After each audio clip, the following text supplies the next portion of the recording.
Heat race number 1 of 9 here on Hard Rock Tulsa, qualifying night on the racetrack. Glenn Stiers out of Oswego, Ontario, the pole sitter. Joshua Lewis to his outside. The youngster, Cale Coons in the dueling 63 will start third to his outside. Andy Pake in the 64. Ryan Timms, Flying Ryan inside row 3 to his outside. Kyle Jones in the 16R. Josh Most and Brody Wake in row 4. Sam Henderson and Darren Pittman going to come from 10th here in this first heat race. Drivers are scoring points here in the heat race is what they're doing. You're looking for your top 40 in points after the heat races that'll move on to the qualifiers. It's 100 points to win the heat race from the pole. You get an extra 5 points from every position on back that you would get the heat race win. 105 for second, 110 for third. We will keep you up to date as best we can on the scoring matrix as we go. However, if you have got Twitter, X, whatever the heck you want to call it these days, Wikipedia is the place to do it. It's at Wikipedia_. He has a wonderful heat race lineup and passing point table that you can watch during the course of this, and is good about keeping as close to accurate real-time point updates as you can. The one thing Brian doesn't always get, although he is damn good at it, is official starting spots or penalties that have been levied. So follow it there. Heat race number 1, Chris Wilner on the track and ready to roll. Glenn Stiers going to pace the field for heat race number 1. 8 laps of distance, 10 cars were underway. As they dive into turns 1 and 2, that one's not going to stick, and I'll be curious to see who is the culprit. Was not complete side by side on the start of the race as they get doubled back up. We may have a new front row, and we do. Merry Christmas, Cale Coons. No kidding. And again, original points go from the original drop of the green flag starting position. So Cale Coons getting a gift here, and he will go 3-1 without even turning a lap. So now it's Cale Coons and Joshua Lewis on the front row. Heat race number 1 underway. Look out, here comes Glenn Stiers hiking the front end up, looking for second on Coons, who got tight in 1 and 2. They bang wheels, and Ryan Timms says 2 for 1. Thank you very much. Move Timms on lap 1 up to second. Your leader, though, Joshua Lewis. And the caution flag waves. Kyle Jones involved. The 92M of Josh Most, and then 1 on the outside. I believe that's Pake. Yeah, Pake 64. This setting up really nicely for Ryan Timms, who 5-2, and now with a single file start in and behind Lewis, scoring points early. As we're going to get a look at the IBOC replay, here's how it went down in the first corner. Oh. Kyle Jones just kind of overcooked it into the side of Pake there. Saw the rear tires lock up, motor shuts off, and got his Nerf bar over the left front, and that was all. They were stuck. As they untangle the race cars, Darren Knight is still with us. Darren, you wait all day, you draw. What are the nerves like thinking about the process of when they drop the green flag and trying to make sure you go where you need to be? Yeah, it's intense, and you really don't know what you're doing until you get down to the flag stand, and from there on out, it's really just instinct. I know Darren Pittman made a big move here in turn 1 on the first lap to move himself up 3 or 4 spots, and 10-5 already. That's going to be a big move. Absolutely. Couple gifts, and then a really strong opening lap for Darren Pittman. So, former World of Outlaw champion and multi-time Chili Bowl A-main starter already. You know, Matt Wood has the opportunity to do something pretty special with his fleet of race cars and lock 5 of 6 into the show on Saturday. Darren Pittman, their last bullet in the chamber. It has been quite the Chili Bowl for the California-based crew, as the lights will come off and 7 laps still to go in heat race number 1. Joshua Lewis, Ryan Timms, Glenn Stiers, and Cale Coons, your top 4. Back under the green flag we go. Single file the top 3 or 4 as Ryan Timms got a really good restart. He is going to just hound the inside of Joshua Lewis. Lewis up the racetrack. Ryan Timms is the drag race into turn number 1. And on lap number 2, Ryan Timms takes the lead, and he will start to pull away in a hurry. Meanwhile, Glenn Stiers in the back end of Joshua Lewis, outside in, and there goes Glenn Stiers to P2, and here comes Coons coming with him. Physical Clint Boyles. Yeah, definitely early in this heat race, you got to get every inch you can, and you got a lot of movers and shakers for an early heat race. Darren Pittman trying to be the next guy on the way through. Pittman still sitting that 5th spot, but he's going to hound Joshua Lewis to the inside and easily squeak his way through. So move Pittman now 10-4. Kyle Jones trying to rebound, but Pittman's not done. He's got the youngster Cale Coons in his sights. Coons going to roll the bottom here in 1 and 2. Joshua Lewis going backwards and little 2-for-1 for Kyle Jones. Drove it in real deep, but contact here with Brody Wake. They're absolutely elbows up here in heat race number 1. But the laps are winding down and the caution flag waves. As they came to the white, it's Joshua Lewis, things going bad to worse. And the 64 of Andy Paik, second time he's been involved. So Kyle Jones rebounds from the tail to 6. Pittman sitting 4th. Clint, I would think, just by the look of that race car, he has an opportunity to go maybe 10-3 or maybe 10-2. Yeah, I really need to 10-3 here. That'd be 121 points, only 109 for 10-4. So that's a lot of work for 109 points. Yeah. You gotta nail this restart. He's tried to go underneath Cale Coons 3 or 4 times into turn 1 and loses the left front and gets tight. He did a really good job getting up into the 4th spot by going outside in, and I think that needs to be his go-to move here to have a shot at getting by Cale Coons.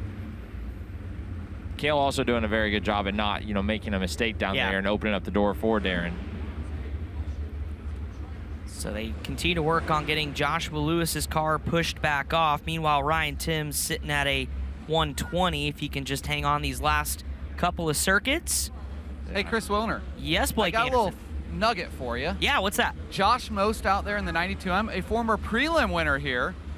But did you know the nugget with that prelim win? No. We used to have a rookie night where all the rookies had to run, and Josh Most won the last rookie night, I believe 2007 it was. Wow.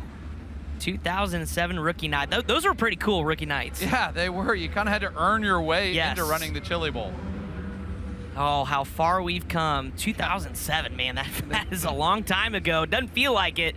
But here we go, back under the green flag. 2-lap shootout in heat race 1 as Timms pulls away from Stiers. Coons has a back bumper full of Darren Pittman, and not too far back is Brody Wake, but through turns 3 and 4 are all single file right off the bottom. White flag is out.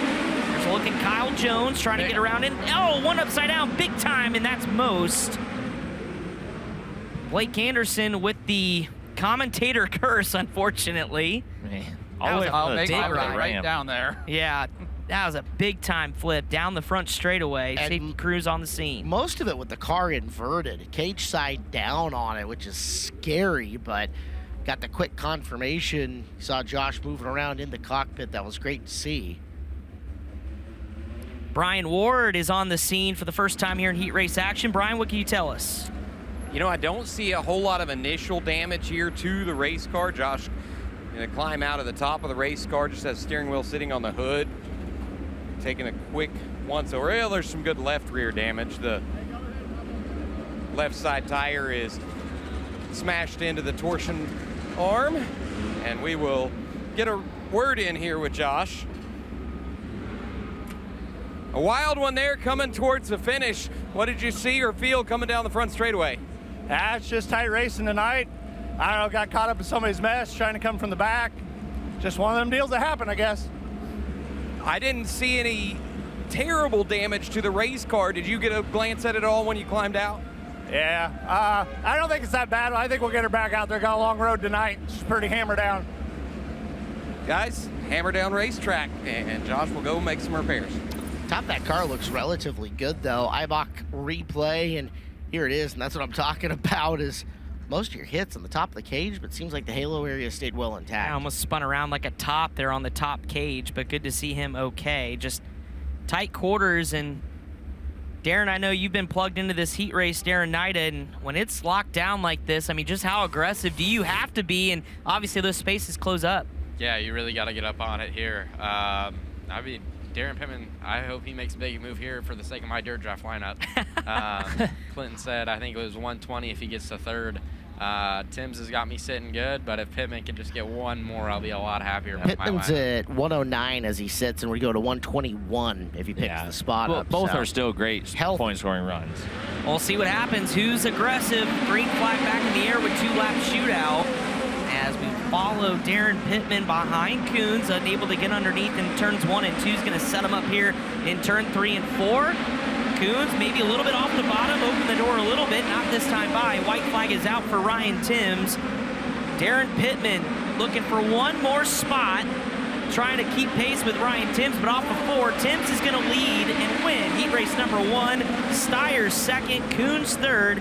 Darren Pittman 10-4 for 109. Kyle Jones, a good rebound for him, finishes in the 5th spot. So 120 points for Ryan Timms. The benchmark has been set here in heat race action. That's a really solid benchmark to go. Your averages for for your Friday night, typically 74.9 will get you into the qualifier.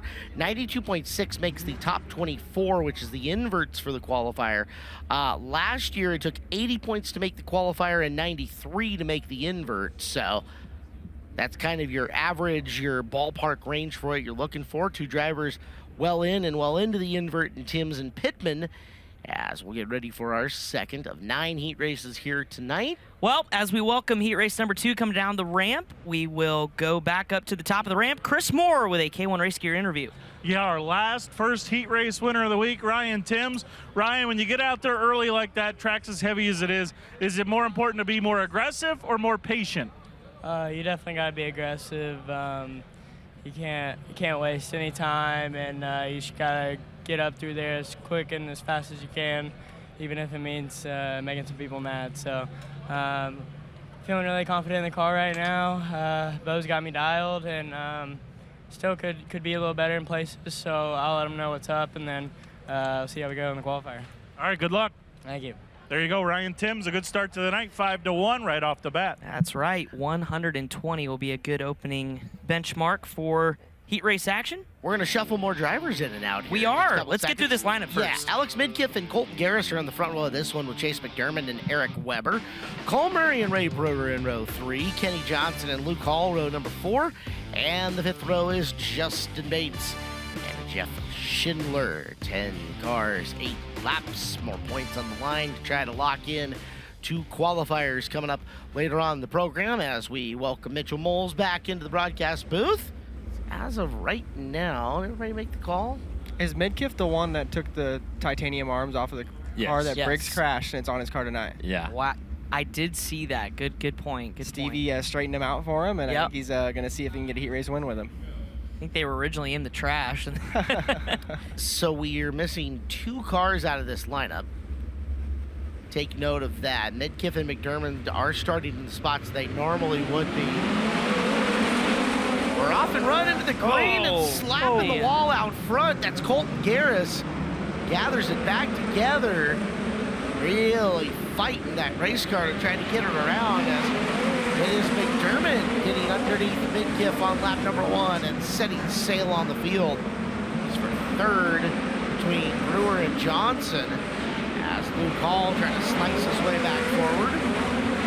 Track's starting to widen out just a little bit. We saw a couple drivers really trying to roll almost the middle here and trying to move some of that material and get that worked in. And you just saw Hall do a nice job, except Hall got really tight up there on the top. And we saw that a lot in his hot lap session as well. Hall was having hammering it. Having a real hard time getting the car to rotate. Underwear check on the 46 of Kenny Johnson. He got her. He's handling. See if it happens again through 1 and 2. It doesn't. 5 laps down and 3 to go right now for Chase McDermott, who compared to the rest of the field is making this look real easy. Yeah, just an 8-lap test session for Chase McDermott. 11.626, so not the fastest we've seen here today, but certainly doing a nice job in that car as you continue to watch this battle here. Luke Hall trying to track down Kenny Johnson for 3rd. They may run out of time, though. White flag already out, and Kenny just hiking the front end up. A lot of drivers really struggling to get the feel.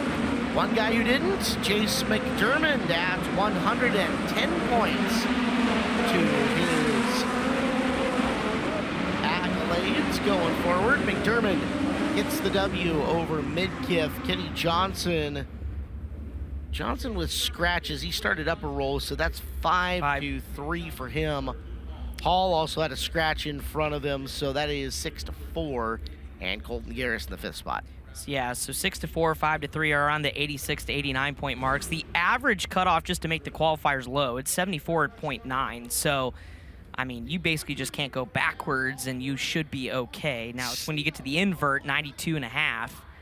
That's going to be pretty tight with several, I know, tiebreakers may. Typically around when it's that high, tiebreakers come to effect. Up top we go. K1 Race Gear interview with Blake. Yeah, Chase, good job out there. Track a lot different. It's still coming along, though. We talked in after hot laps how heavy it was and wet, but 110 points, that'll do good. Is that maybe a little bit of a sense of relief? Yes, you know, the heat race is definitely the most stressful race of the week, and you know, I mean, 110 points, that's all we could do there, so we just had to make sure we capitalized on the start, and you know, I knew that it was probably a possibility that the guys in front of me would get tight, so just got to capitalize on that, which we were able to, and you know, we got some work to do on the car, but we did everything we could there, so we'll you know, go back to the pits and work on it a little bit more for the qualifier. We got a visitor, too. We got Bell's here. Chase, he was third in his prelim a year ago for the driver that is a 3-time Badger champ. Always a good time when Bell is up at the top of the ramp, because that means Chase has done real well, and always good to see her here at the Chili Bowl. Mitchell Moles joining us.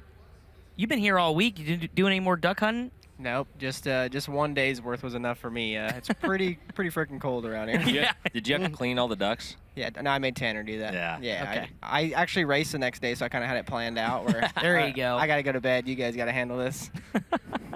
Good choice. Yeah. Here's your lineup for heat race number 3. Austin Nye, the Hoosier in the 21K for Corey Kruzman on the pole. Who's outside Ted. Tyler Edwards in the 56E. Andrew Felker in the 11A on inside row number 2. Donovan Peterson to his outside. Peace Urbanowski and Curtis Jones make up row number 3. Row 4, Rowdy Kyle Busch in his Chili Bowl debut. To his outside, Reese Womack with Kyle Steffens coming from 9th here in heat race number 3.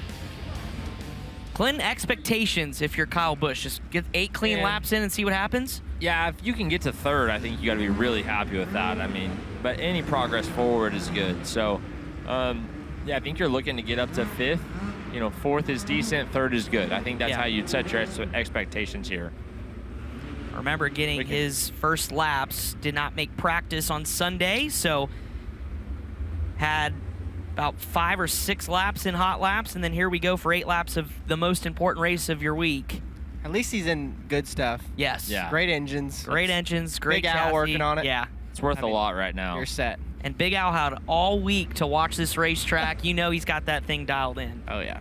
It's going to be tough to beat Tyler off this front row, I think. Just, he's got a lot of laps this year that he doesn't normally have. Coming to green, Austin 9, Tyler Edwards, your front row in heat race number 3. Oh boy, Austin Nye up the hill, and that could have been, you're right, a big time. Kyle Busch, he's already up to 4th, absolutely plowed his way along the bottom past some cars. There goes Andrew Felker here for 2nd, gonna get underneath Tyler Edwards, and Edwards locks it up, collects Kyle Busch. A lot of them, parking lot. Oh man, you can't park here in turn 2, but you're right, Kyle, that's Kyle Steffens involved, Urbanowski in the 19U there to the right of your screen, and Tyler Edwards, I thought he was gonna keep it going. Wow, what a deal. You're right. He had a heck of a start, Clinton. Kyle did. Yeah, I could not have asked him to do any better on that start. And we'll get a look at our iBox Springs instant replay. And Tyler Edwards in the white 56 is the one to keep your eye on. Just kind of overcooks it in behind Felker. And to avoid hitting Andrew, he spins himself out and collects everyone behind him. It wasn't like, you know, Tyler, I don't think, did anything wrong other than maybe just enter the corner too fast and stalled it trying to not run over Andrew. Coming at you on the speed shot here. Oh, even a little farther back in the field, issues too with Donovan Peterson. And quick little update for you guys. Just walk back to Santino Ferrucci's pit. They're actually rolling the 16 car to the staging area right now. So it looks like he will make the call on heat race number 5.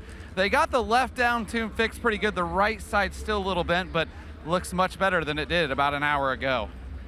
That's yeoman's effort for the whole Abacus crew. They had their work cut out for them. I was over there a minute ago right before I came down here, and it was we were porter powering and pushing some stuff around, and there was some work that needed to be done, but those guys are good at what they do, and sounds like they got it done. Yeah, that's impressive. That was a big ride for Santino Ferrucci for just joining us here on Flow. Basically right off the jump of the green flag in his hot lap session, got over the right rear and put it in the fence. lots of content and the video of Santino crashing over on Flo social media pages. So FloRacing on social media, you can see Santino's crash. You can see all the content getting put out by our team outside of what you see here on the racetrack. And guys, just wanted to let you know Pierce Urbanowski went on the hook, thought they might stop in the work area, took a quick look and up the ramp all the way. Thank you, Brian. So we lose another with Kyle Busch still is restarting 5th here. That's not a bad, things certainly could be worse. Now Tyler Edwards trying to get back what he lost, and Kyle Busch is gonna try to jump to the outside. That was almost disaster again as Tyler Edwards continues to work to the inside of Curtis Jones, and now Jones up the hill. There goes Edwards, Busch, and Steffens. Back to 4th. Right back where you started. Now, no one's really driving away in this like we maybe thought. Oh, and Edwards just threw it in there, and Kyle Busch will take the spot looking for 2nd. Austin Nye there continues to hold him at bay, but boy, what a strong move. That didn't pan out for Tyler Edwards, but here comes Kyle Busch as they hop into 1 and 2. Door opens to the inside of Austin Nye. It's a drag race into turn 3. 3-car battle here for 2nd as Andrew Felker pulls away, and Rowdy is up to P2. How about it for the Corey Cruz machine hanging in there tough with some big dogs as Tyler Edwards makes his way by. Seems to have kind of figured that thing out and had a little speed in the 56. Busch, though, had a really good 3 and 4, able to pull about a 2-car length advantage in that 2nd spot. Back up front, Hot Rod Andrew Felker sees the white flag. He's got about a 6-car length advantage on Kyle Busch, make that 7 for the final time. Andrew Felker was challenging for a prelim win, and he'll take this one. Felker wins from 3rd to go 110 points. Kyle Busch 2nd. What a run for Kyle Busch. 118 by 118, yes. So I believe puts him 2nd overall. Well, welcome to Chili Bowl, Kyle Busch. No We're going to kidding. crash in front of you lap 1 after you had a heroic start and eat your way back forward. Shades of his first shootout appearance when he went 8-1 in his first time ever, and now goes 7-2. Smart, too. Stuck to the bottom for the most part and just used every advantage he had when the hole opened up, drove right through it, right place, right time. That was very impressive by Kyle Busch. And for anyone thinking Kyle's going to, struggle or, just look silly in here, I mean, he is a phenomenal race car driver, and right? he's got good setup and help in the pit area that are going to coach him into being in the right spot, too, because Big Al knows the stuff. Yep. Well done for them. As the next heat race rolls down, our ones to watch. Heat races coming up for some of the big names. Stenhouse, CV, Grant, and Pickens all due out before too long as we're 3 down. Heat race 4 making its way down the ramp. NOS Energy Drink Ramp Camp. Up top we go. Chris Moore. He's got Andrew Felker. Yeah, I've got Andrew Felker here. Every year since 2010, you've made your prelim A main. You've run 3rd twice. I know you're looking for maybe just 1 better tonight, maybe 2 better. Off to a good start. How does your race car feel? We're decent right now. We still got some work to do. I feel like as the race went on there, I feel like we got better and better, and I think the track's come to us. Still a bit greasy on the bottom, but a long night ahead of us, but that got us off to a good start. Now we just got to maintain and try to go forward in this qualifier to put ourselves in a good spot for the feature, and so we can do from there. How much confidence do you come in here with, especially after making the A-Main on Saturday last year? I definitely build a lot of confidence. This year a little bit different. Say I've changed up the frame with the link now, so that's the first time in like 13 years I haven't had a ripper with Felice, so it's a little bit different. I had a good balance always, I felt like, and we're still kind of trying to find our balance now, but we're getting there. We're getting better. Hopefully get these laps for the qualifier to help us make our changes for the feature and continue to work on it. All right, there you go, guys. Always quietly a factor. Andrew Felker announces his presence here early. Chowing down on that gum like Pete Carroll on the sidelines. That kid, Andrew. All right, heat 4. Josh Shipley and Landon Simon, battle of a couple of non-wingers from the front row. Your former Daytona 500 winner, Ricky Stenhouse Jr., and Ryan Paget in row number 2. Shannon McQueen inside row 3 with Chance Morris next to her. Jason Botsford in the 0B. Ronnie Gardner, 7T, a late ride put together for him. And then Daniel Robinson, the veteran, coming off 9th with an opportunity to score some points here in a racetrack where points imminently scoreable through these first few heat races. Ryan Timms on top with 120. Kyle Busch unofficially second at 118, and then 2 drivers already at 110, making up your qualifier run. So, been good so far. Let's see what happens here in this next heat. I'm excited to see how Ronnie Gardner does here. I feel like the RMS cars are really fast, and I feel like this is probably the best shot he's ever had inside the building. He has been good for some good heat races in the past. Like, seen more than a few back to front runs from him, and make it to the qualifier as one of the high point guys. So eyes on the 17 for the back. From the front though, Brandon Simon going for the lead, and commentators curse. Mitchell Moles just left it on Ronnie Gardner. McQueen in the 7 car. It's pinball time at the bowl. Everybody drive over now. Ronnie's front is broke. Caution flag waves, yep, and there he sits. Man, RMS has had some tough luck this week. Not the year that those guys were looking for. They've had, speed all week long, just can't find any sort of luck to go with it. So you mentioned this ride, and part of it, Ronnie's one of the better engine guys in the country, right? So pair him up together with these guys, the equipment they have, and you could see where this would have been a recipe for something wonderful. Now, unfortunately, it's scramble mode for him. Gardner starting in this race in position number 8. 8 to 9 runs going to put him at the back of a D main, guys. And Ronnie, one of those guys with the 6.8 Motorsports that ended up not coming out here, and RMS stepping up to give him a great opportunity. And right here, Ronnie's left front gets over. Guys, maybe some right front He's contact. wanting to go to the work area and try and get this changed. It looked like just the drag link and the left front shock. Yeah, I think that goes back to Dave Eatstep. I mean, he's a great guy, and that's a huge deal for the Rosenbooms and for Dave Eatstep to step up and give TJ and Ronnie rides when they needed it the most. Absolutely. Dave and Matt Eastep last year, I believe, giving Jerry Kuhn Jr. a complete car and engine. And Dave and Matt have always, been great people, taking care of a lot of other people, and giving out some great opportunities as the RMS guys go to work on this thing. And Brian with Matt scramble across the racetrack to get there. So yeah, they're taking the shock adjuster off the left front right now. It actually, now that I get another look on the outside, it's both front shocks, and they already have the right front shock off. See Jimmy Anderson down there, Jeff Pica, 2 crew guys for the RMS team. How's that axle, Brian? Is it straight on both sides? Getting a good look on the right front, and everything looks good on the right side here. It does look like it might have a little bow back on the left front, but they are struggling to get the left front shock off, and now some exasperated looks. They might have found something that's going to be too difficult for them to change. And a reminder, too, they did change a little bit of the work area rules earlier in the week for the Chili Bowl. You do get a guaranteed minute during heat race action, no matter what point of the race we're at. After that, it's a minute until we're halfway. So as the car pulled away, I did just see the mount on the axle on the right front where the lower radius rod hooks up. It just broke that mount for that lower rod. We got 3 parked cars out here. Yeah. McQueen stopped first, and Robinson, I can't say stopped to not run her over, but there's no other reason for Daniel to stop other than not plowing up the back. And then it's the Morris 7C. Chance Morris running for Ramco. All these guys are going to go to the tail. Yeah, that's not good. I mean, doesn't change up the order a whole lot other than for Jason Botsford.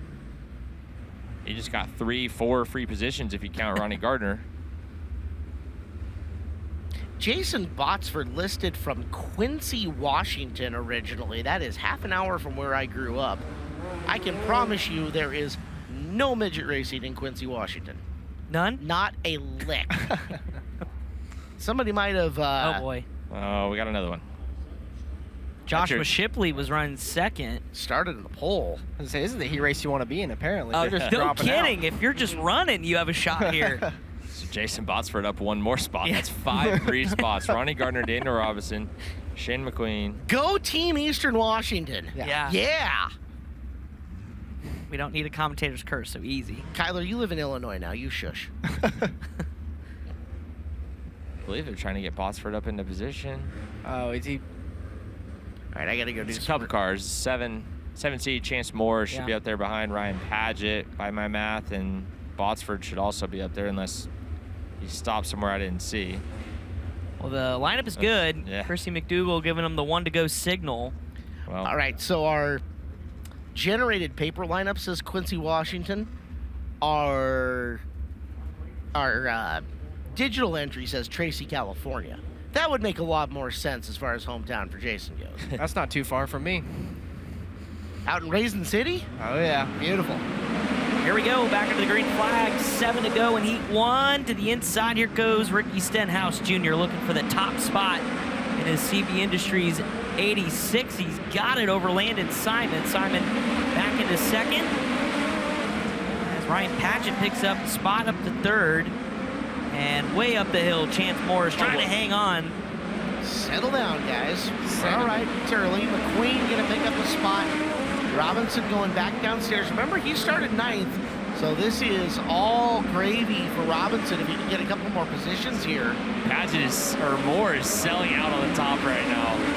Absolutely incredible things to watch. Oh, around almost. Keeps it rolling, loses the spot. And a bunch of positions. That was like a half commentator's curse. Yeah. We should just stop talking. Your race leader is Ricky Stenhouse Jr. Started 3rd.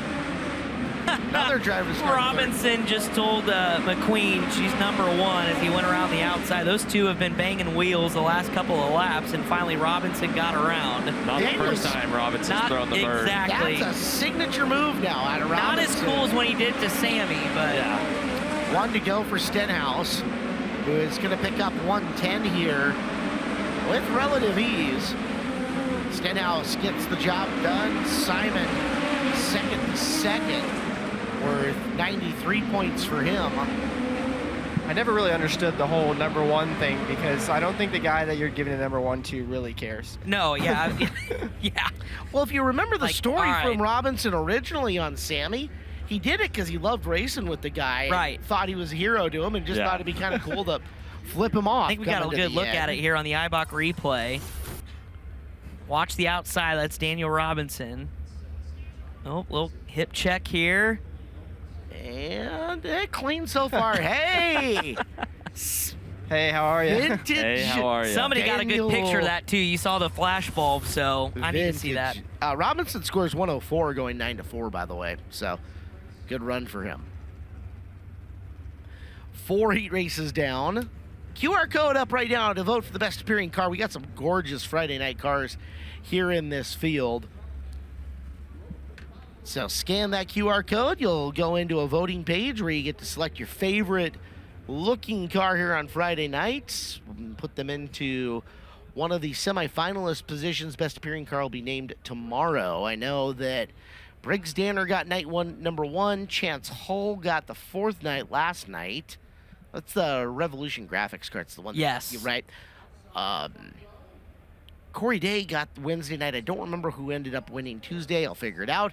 But right now, we need to check with Blake and Ricky Stenhouse Jr. Hey, Rick. Good run there. Do you feel like that's maybe a little bit of battle of a survival there, just making sure you can get through clear? I feel like cars are just skating all over the racetrack. Yeah, it's weird. It looks like the track has a lot of grip in it right now, but it's still a little bit slimy in places. I got tight there running the bottom a couple of times, but Chad and all his guys are doing a great job on this NOS Energy drink machine, so we'll take it. I mean, we did what we had to do, 3rd to 1.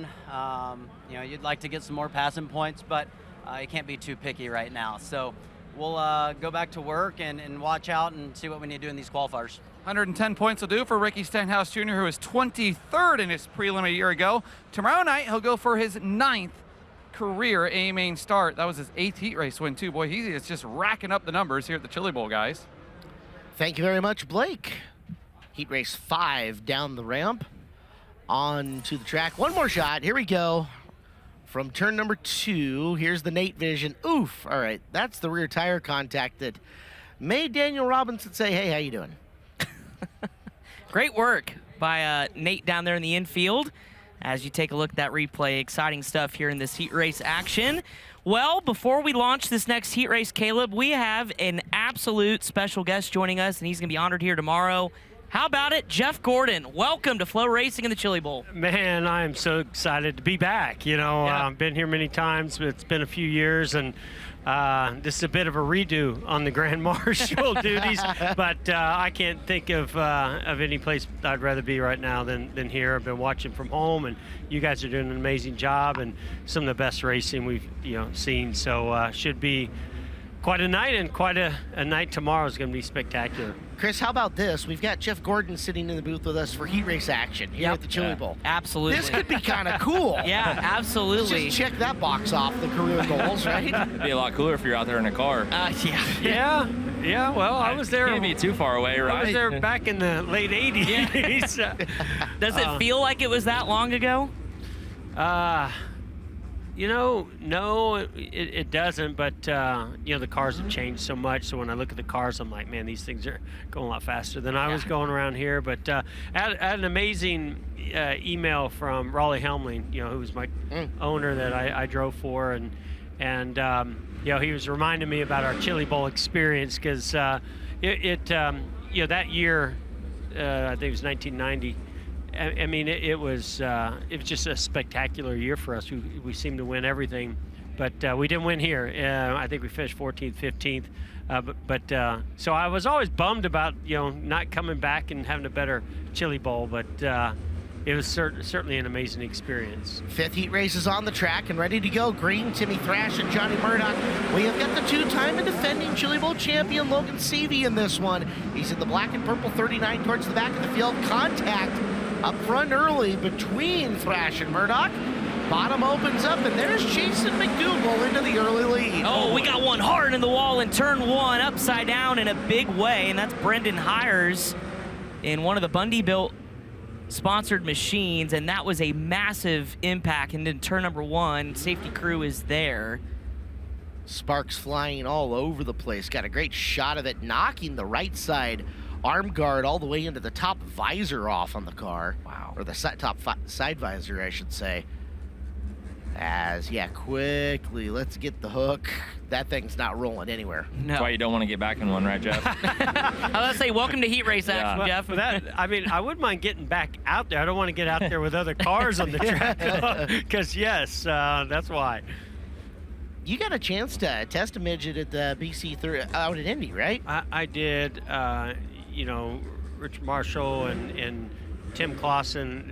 It was such a cool experience to get back in a car.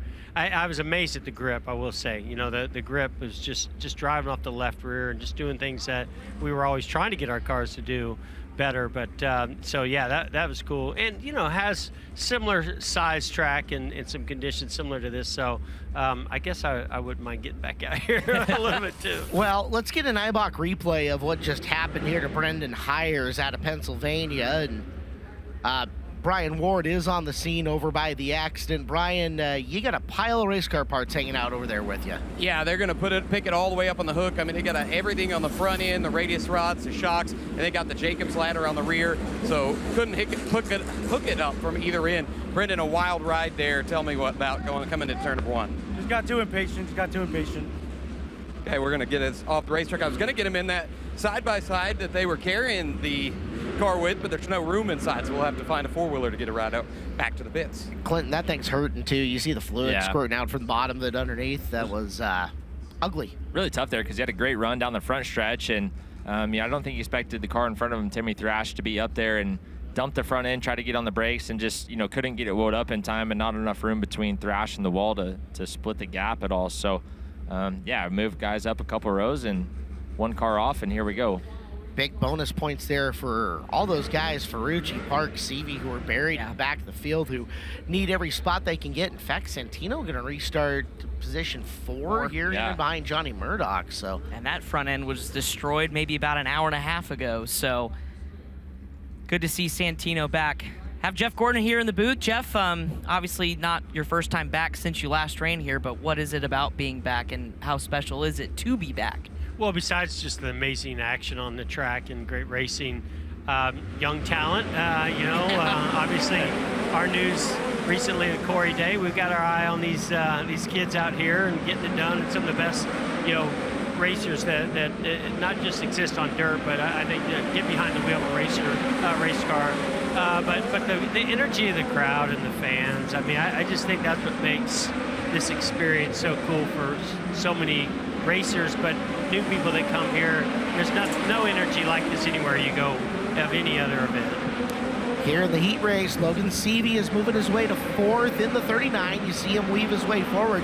Santino Ferrucci is 2nd, so a nice rebound for him as Logan hunting up P3. Jace Park trying to take it away from him. Can't do it as Logan up and around the outside of turn number 2 for the 3rd spot. Logan's been so calculated moving through this field. He hasn't taken any unneeded risk, and now some open air to see if he can find a way to get past Santino in these final 2.5 laps. And you saw just how narrow it is trying to drive around the outside in turn number 1 and 2, but Logan did it to perfection. But he's closing in here on Santino Ferrucci. Have to be calculated here as they come to the white flag this time around. He's going to get about 6 corners to try it in here off the top. They're even at the line. Ferrucci waving by to Logan Seavey, who puts 3 car lengths in between him in a hurry. But Boogie is off and rolling, already putting cars a lap down as the checkered flag waves. Jason McDougal wins heat race as Logan Seavey, Santino Ferrucci 3rd. Make that all for naught. Santino did not get it back to the start-finish line and move Jace Park, Timmy Thrash,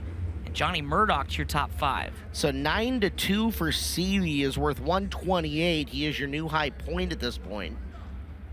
And Parkins up 3rd from 7th, and that's worth 106. So big scoring heat race. 115 for McDougal, 106 for Park, and your new high point man, the 2-time and defending Chili Bowl champion Logan Seavey after heat 5. You know, when I looked at that racetrack being narrow and still pretty tacky, I thought he was going to have a tough time earning those points, but he made it look easy, didn't he? He certainly did. It's something this week that we've seen the best of the best, no matter what the track conditions here at the Chili Bowl, just seem to find their way forward on this field. It doesn't matter how narrow, how wide, how heavy, how dry it's been. That's just level of talent that we're experiencing at an event that's got darn near 400 drivers from across all disciplines. Yeah, it goes back to you make your own luck. When you've got a great talent behind the wheel, and you've got a car and a team that is behind you that knows how to tune for the conditions in this track. It's amazing how consistency can actually come at a place that seems so inconsistent and unpredictable. We need to check in up top. We've got a K1 Race Gear interview with Chris Moore. Yeah, thank you, Caleb. Got Jason McDougal here. I'll tell you go out there. Pretty good heat race, but you start up front, right? You did what you had to do. How do you feel about your chances now going forward into a qualifier? Man, we just got to keep trucking along. We got a nice 7P Ramco right now, and this King Chassis Toyota is really doing us well, and we got some work to do. I'm not super comfortable yet, so it's not on yet. All right, there you go, Jason McDougal. Not comfortable, but hey, when you're putting cars a lap down in a heat race, you got a pretty high standard. Thank you, Chris. Yeah, 100% for sure. And we know when he's good in this building what he can do. And if he's not comfortable, look out. Yeah, he might be playing some mind games there because he's pretty darn good. Yeah. All right, and look at heat race number 6. Chris Roseland, Cole Tinsley, Gavin Miller, and Dominic Gordon. A lot of talent in row number 2. Terry Nichols and Devin Campfield. Melissa Perkins is the Western States Midget Promoter in the 20M, jumping into a race car to race here at the Chili Bowl. Caleb Montgomery and Josh Hodge, 9 cars. Rolling out for 8 laps at the end points on the line here in our 6th heat race as we are spoiled to be joined in the booth by Jeff Gordon. I'm the spoiled one. What are you talking about, man? You guys get to do this all the time, all week. Oh, yes. We're 88 hours in now between Something the like shootout. I've lost count after like 60 or 70. It's been unbelievable. But to that extent, Jeff, we got to spend 88 hours with some of our best racing buddies watching this fantastic action from the shootout here at the Chili Bowl. We're pretty darn lucky. Yeah, well, and it's the buildup, right? It's how is this all going to play out, and every day is something different track conditions, different superstars, or somebody that breaks out that you didn't expect. So there's always great action, but it's all about getting to tomorrow. Yes, sir. Here we go, Roseland and Tinsley. Heat race 6 of 9 here on Friday night is underway. Hop, skip, and the jump for Tinsley. He's going to try to go through the middle and get around. It's a great move to get Gavin Miller. Man, that is a huge move for Cole Tinsley. Remember, supposed to run Monday, had motor issues, switched to Friday, now he leads lap 1. Smart move to get back to the bottom there to put a block on Gavin Miller. Try to remain consistent. Side by side we go. There's Dominic Gordon trying to pull away from this battle. Devin Canfield, Terry Nichols from about 5th on back as you take a look at Terry Nichols trying to roll through on the right side of your screen. But here comes Dominic Gordon, the youngster out of the West Coast, the Beelman Motorsports 31, around Tinsley. Takes that second spot away. Nearly had a disastrous turn 1 a couple of laps ago. He got into the bottom of 1. It was so tight. Was able to get the car rotated. Now he's about to give it back to Tinsley out of 2. Yeah, mistake there on the top in 1 and 2. Gets Tinsley the momentum back. Tinsley will, oh man, hugged the front end up. And that opens the bottom. Good battle here for P2. Bumper tag in through the corners, but the yellow lights have blinked on as there's Nichols, who was running 7th at the time. Slowed to a stop out of the second corner. We'll be 5 down and 3 to go. Gavin Miller in your lead. Tinsley will be given second over Gordon. That's a big deal for him here on the restart. With Roseland, Montgomery, Canfield, Hodge and Perkins restarting, and then Nichols if he can fire it back up. Jeff, how often do you get to tune into Flo? Do you watch much dirt racing or, action on Flo all year? Well, obviously, ever since Kyle Larson came to Hendrick Motorsports, I'm watching a lot more of it. So is Rick Hendrick and Jeff Andrews and Chad Knaus and, a lot of the folks at Hendrick. Just, a lot of good, just big dirt race fans in our complex, but certainly they've become a lot bigger now that we've got guys out there racing on dirt and just doing short track race. I think Chase Elliott's doing a late model race this week as well. So I try to tune in as much as I can, and thankfully Flo makes it pretty easy to do. It certainly does. Hundreds and hundreds of racing throughout the years. We're back under the green flag with Gavin Miller and Tinsley, but there goes Dominic Gordon back to where he was. Got one in the wall. I believe that was Roseland's 84. Yep. Gordon clears Tinsley. He's got 2 laps. See if he's got anything for Miller in the KKM machine. Yeah, trying to snug up on him, but just one more time around. Put some good laps together, though. Dominic Gordon settling things down here in that second spot. White flag is out, though, for Gavin Miller. Pennsylvania racer had a really good Tulsa shootout back with KKM and picks up heat race number 6. Solid point scoring for him. Gavin Miller going 3-1, worth 110 points.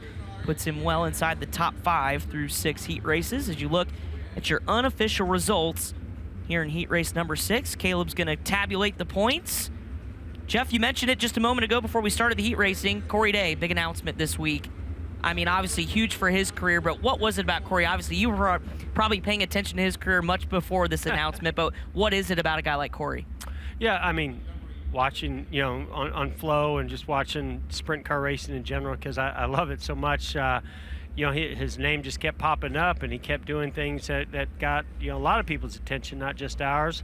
But having somebody like Kyle Larson who's racing against guys, when I was, racing against Jimmy Johnson, the Busch Grand National Series, it made it really easy for when Rick Hendrick and I started talking about drivers to say, man, this guy's really good. And I'm not out there now, so I've got to watch. I've got to try to, figure out what kind of equipment are they in, what kind of moves are they making. But to have somebody like Kyle Larson also vouch for that driver. So I remember, I think he won a race or something a couple years ago, and plus Jeff Andrews, our president at Hendrick Motorsports, we're both California guys. Yeah. So of course, if there's somebody doing something from California, then we're talking about it.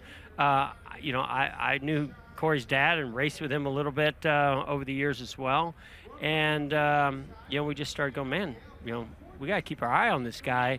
And then I said something to Kyle Larson one day, and he's like, oh, he's the real deal. And so from that moment on, we really just started paying more and more attention to him and seeing if we could turn something kind of into a reality to bring him to NASCAR, give him some experience, see what he can do on pavement.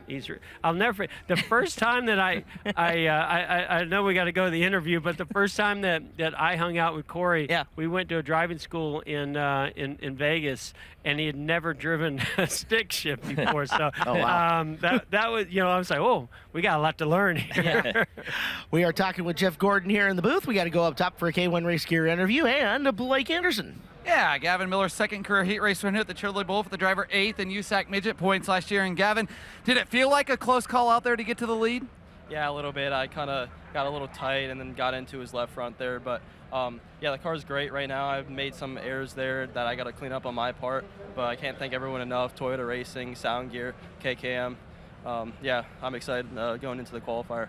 Gavin Miller was 9th last year, guys, in his prelim. Won the C main on Saturday night and finished 16th on the B main. So looking for his first ever A main start on Saturday night here at the Chili Bowl in about 24 hours. Thank you, Blake. Engines firing here on heat race number 7. Competitors for this one, Cole van der Heijden and Wout Hoffmans from the Netherlands, Greg Dennett and Robbie Smith, Don Dowd Jr., Tyler Courtney, Frankie Guarini, Mark Chisholm, and Josh Hawkins. 9 cars, 8 laps once again for 100 points or more to win this heat race. Jeff, you mentioned Kyle and talking to Kyle about Corey Day, and the fact that you were talking to Mr. Hendricks about scouting drivers yourself back when you were in race mode for him. Is that something that Mr. Hendricks has done for a long time, is lean on his drivers for their opinion on other drivers to bring into the organization? I mean, Rick has his own way of recognizing talent, and he loves to see young up-and-coming drivers get an opportunity and showcase that talent. But yeah, you know, he's definitely somebody that you know, watches and looks and listens, but he also likes input. And so anytime we've got our eye on somebody, he loves to hear about it. Heat race number 7, as we continue our conversation with Jeff Gordon, is underway. Wout Hoffmans, the Netherlands driver, to the outside, is going to try to circle the wagons, but pushed up the racetrack. Good battle here up front for the lead. Cole van der Heijden is going to take over the top spot. Here comes Sunshine. Tyler Courtney to the inside for position number 2. Courtney trying to roll the bottom. Hoffman's all sorts of crossed up off the corner, and Tyler just being patient here, running for Paul Silva, teamed up with Kyle Larson here at the Chili Bowl. But Hoffman's starting to get back into a rhythm and starting to run down Cole van der Heijden for the lead. Top 3 breaking away. Good look from turn number 1, the different lines that they're using as they shoot through turns 1 and 2. Hoffman's big wheel stand down into turn number 3 as he's trying to hunt down van der Heijden. But van der Heijden getting away, and now Sunshine's got opportunity for position 2. Wow, Wout was counting the bulbs here in the Expo Center with that wheel stand. Tyler Courtney trying to track him down for that second spot, could use it. With Tyler having started outside of row number 3, if he can get one more, it'd be a solid point score.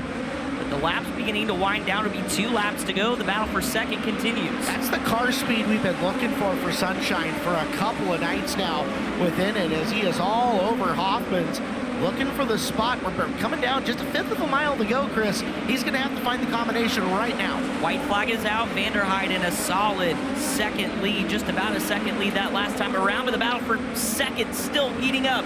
One more shot for Tyler Courtney. He's going to let it hang out off of 4, but Wout Hoffmans hangs on for second. So Sunshine goes 6-3 here in this one. Cole van der Heijden winning from the pole as you look at your finishing order here in heat race number 7. Van der Heijden, a rookie, running for CJ Johnson, and one hell of a race for him. One of 83 rookies at the Chili Bowl. I cannot believe every year how many rookies we have, and this is where you make a name for yourself, so congratulations to Cole. 101 for Sunshine, going 6-3, so doing okay, but finally did show that car speed we were looking for on Tyler. It's been a bit.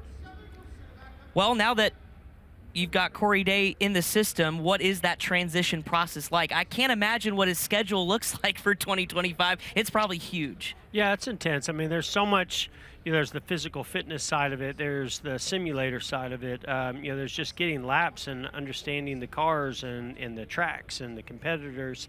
So he's got, you know, a steep climb, but he's fully committed, and you know, he's moved to North Carolina, and you know, that's first and foremost is just you got to be there because there's just so much happening there. And so, but we want to see him racing on dirt too. So it's cool that he's here this week, and he's going to be running some sprint cars, obviously. And so, yeah, he's going to be a busy young man.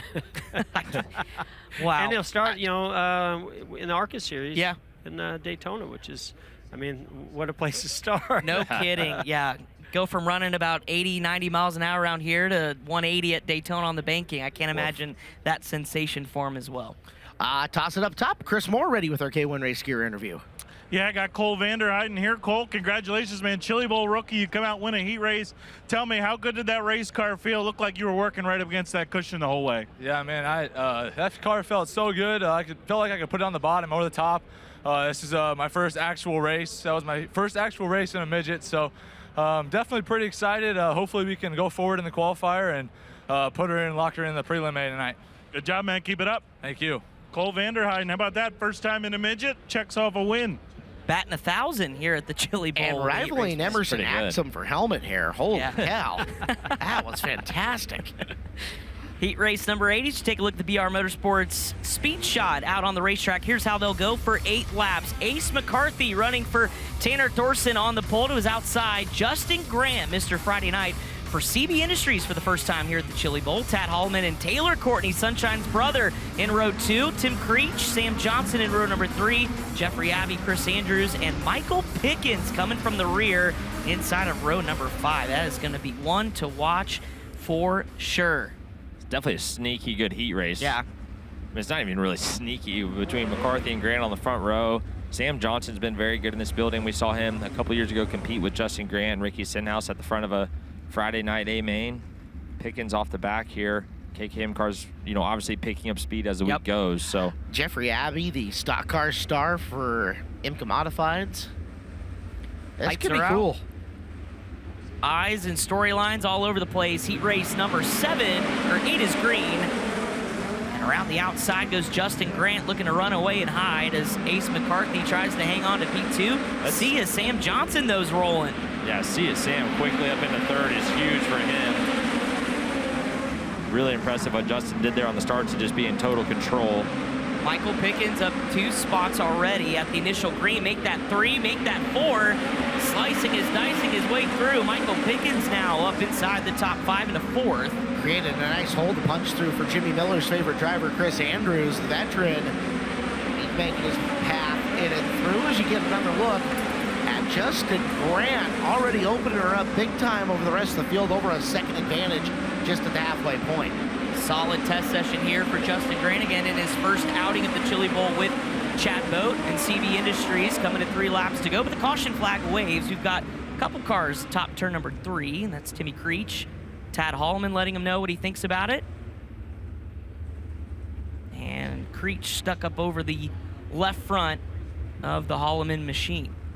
That cushion's getting to semi-gnarly status up there, Clinton. Yeah, it's starting to, which is good to see it start to widen out. We see that huge moisture patch off turn 4 that we saw last night, kind of keeping things interesting on running the bottom of 3 and 4. But yeah, cushion's starting to build up, and obviously a lot of moisture in the racetrack today. So as this thing, flips over and builds up that curb, it's going to get, just like we saw last night, where it's really solid and going to be really hard to move. Brian Ward is on the scene. Brian, I don't suspect major damage, but what can you tell us on the Holloman car? Yeah, I didn't really see damage on either one of these race cars. The left side nerf bar of Holloman is kind of pushed up against the header, but not enough to put a dent in the header. Just a small dent in the nerf bar. Everything else looks intact and good to go. So he'll get pushed back off. Other than the 20 pounds of clay that might be stuck on the front end of that thing. That too. Yeah. Jeff, you've probably been paying attention this week a little bit. What have you thought of the track surface? I mean, we've had some absolute gnarly cushions out here this year. Yeah, I mean, it's amazing, like in the A main, right? The first few laps with the fuel loads, they just can't even get near it, can't touch it, just pulls the front end over.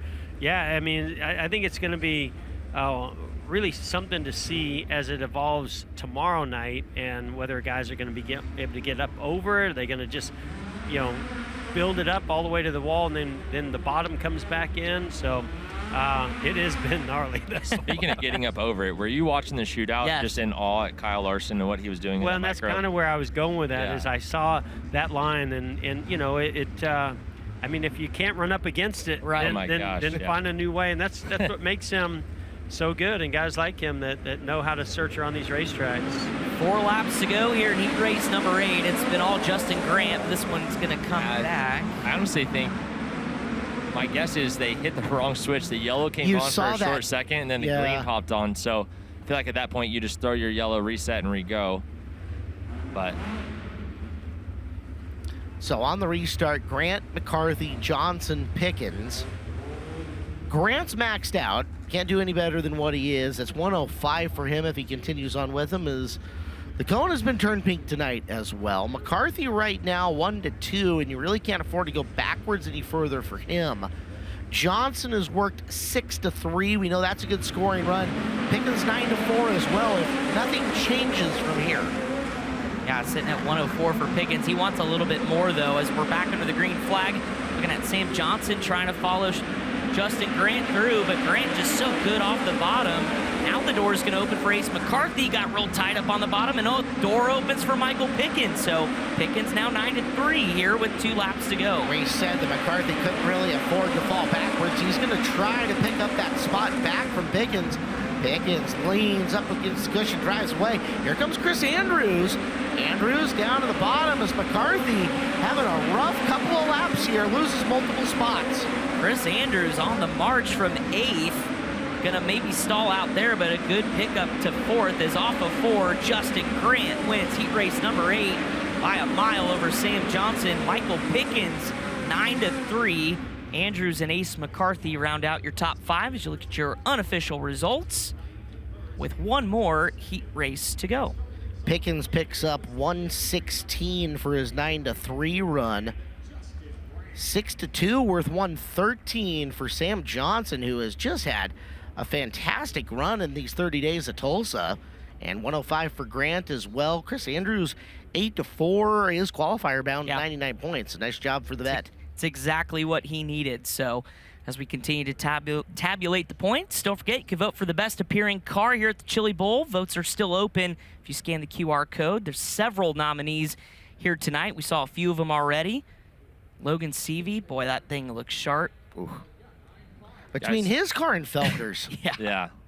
Here's a question we all want to ask Jeff. Yeah. Have you been to the Top Row Rowdies, and can we get you over there? Oh, I've been. Come on now. I don't know if I'm planning to go this trip, but no, but he has experience. I have experienced it. Yeah. You know, I don't think Rico's here, but I know he's not racing, but I go where Rico goes. Yeah. Because he knows how to You've find definitely where, been over there where the then. fun is. So I've been over there Yeah. with those guys a couple of times. Yeah, it's sad to not have Rico here this year. He's back home recovering from an incident over in Australia, so I'm sure he's tuned in watching right now. And Rico, we wish you a speedy recovery and can't wait to see you back on tour with the Kubota High Limit Sprint Cars. And they're missing you over there, buddy. Yeah. Oh, yeah. We need to check in up top another K1 Race Gear interview with Blake. Time prelim winner here, Justin Grant. And Justin, what's the report could look like after one heat race with a new team? Feels good. Feels good there. Felt like had pretty decent speed. Could run the curb. Could stick the bottom. Chad Boat and these CBI guys, they got me super comfortable, super fast, and feel like I can smash this thing. And really excited to keep going tonight. We should hopefully start 4th in a qualifier. If we can go win that, we'll be first few rows of the feature. And this, here we go. This is gonna be the hard part. We just started. This NOS Energy Drink 87, help from Pristine Auctions, MPV Express, Avanti Windows. I can't Need to think get him a everybody cue enough card. that makes this all possible. Puts me in these fast race cars, and I'm having a blast working with these guys. I know the pickleball club's watching back home, BK and Spritz. They're probably happy. Yeah, we got to say, give a shout out to the BPC and the pickleball boys at home. There we go. 12 wins for JG this year, 9 in the USAC Sprint Car 2, the USAC Silver Crown Series, and a USAC Midget win for the USAC Triple Crown Champion. Or trying to be a USAC Triple Crown Champion, excuse me. Thank you, Blake. All right, 9th and final heat race. Travis Manea, TJ Smith, Mark Daly, Michael Jacinto, Hayden Reinbold, Ryan Bickett, Wesley Smith, Cameron LaRose, and Brock Elliott make up your 9 cars, going 8 times around in our final heat race of the Chili Bowl. I'm sorry to make you sad, Chris. It is what it is. That actually is super sad. I feel like we waited all year. Yeah. It came and started going. Jeff, you've spoken of your love here for Tulsa. What other short tracks in America would you say you've got the most love for? Places that you love to race or just like to watch, whatever it ends up being. I mean, I guess you don't call Knoxville a short track. I mean, comparatively, in NASCAR we do. Yes. But I mean, I always like the bigger Okay. Short tracks, right? The Okay. Eldoras and the Knoxvilles. You're a half-mile guy then. Yeah. All right. I am. Even when I was driving and racing, I kind of like those tracks. But a track I grew up on, 2 tracks I grew up on, which were 2 of my favorite tracks, are quarter miles, which is Bloomington and Lawrenceburg. Those 2 tracks are just amazing short tracks and fast, especially Lawrenceburg. Blinding fast. Did you ever get to make it to the new Lawrenceburg? I have not. No, it didn't have a wall when I was racing there. Way more cowboy out then. Here we go. The 9th and final heat race is underway, and already TJ Smith launched out of a cannon in that Jody Rosenboom 14 machine as they cycle into 3 and 4. They're side by side, several rows deep. Here comes Michael Facinto, the Californian in the Trifecta Motorsports 5U, bringing with him Tate Reinbold trying to come through. As Mitchell Moles told us, follow Facinto. He knows where to go. So HR with a good charge early. Said he's having a bit of a sick game, the Jordan game flu? here. Oh boy. So You mean the greatest of all time, Michael Jordan? Chris Moore?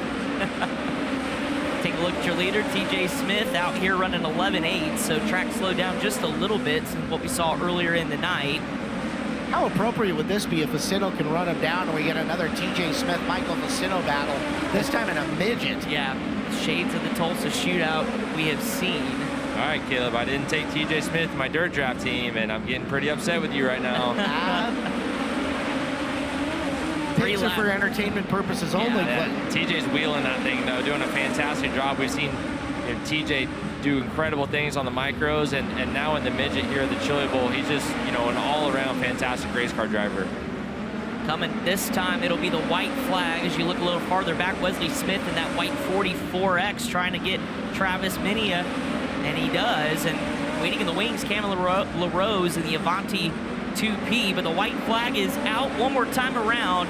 TJ Smith from outside of the front row wins the 9th and final heat race of the 39th Chili Bowl Nationals powered by NOS Energy Drink. Michael Facinto, Hayden Reinbold, Wesley Smith, and Travis Minia make that. Cameron LaRose got by at the stripe for 5th, so Minia mired back into 6th, and that does it. Heat race action at the Chili Bowl is no more. Smith Unreal. 105, Facinto 103. That's going to make Logan Seavey top point scorer going into qualifiers here tonight unofficially. The only thing we don't know, any penalty is assessed, etc. and so on, but we can say it unofficially. Logan Seavey's defense of his title is off to a rip-roaring start as your top point man through the heat races. But several really good runs over the course of the heat races. And Jeff, I know you probably saw Kyle Busch, rookie here at the Chili Bowl, 7-2. Didn't look like a rookie. Yeah, I missed that race. I think I got here just after that. But that's cool to see him out here. Yeah. I love it. He's just a talented race car driver. You get him enough laps in anything, and he'll find a way to get to the front. How cool is it to see? I mean, we had Ty Gibbs here as well. That the influx of more NASCAR and even other motorsport dimensions to want to come run dirt and want to come run here. Well, why not, though? It's such a cool event. I think the size of the track, even though to me, if you race midgets, you think this makes it only more challenging. But I think some people on the outside go, hey, maybe I can get up to speed a little bit faster on such a short track.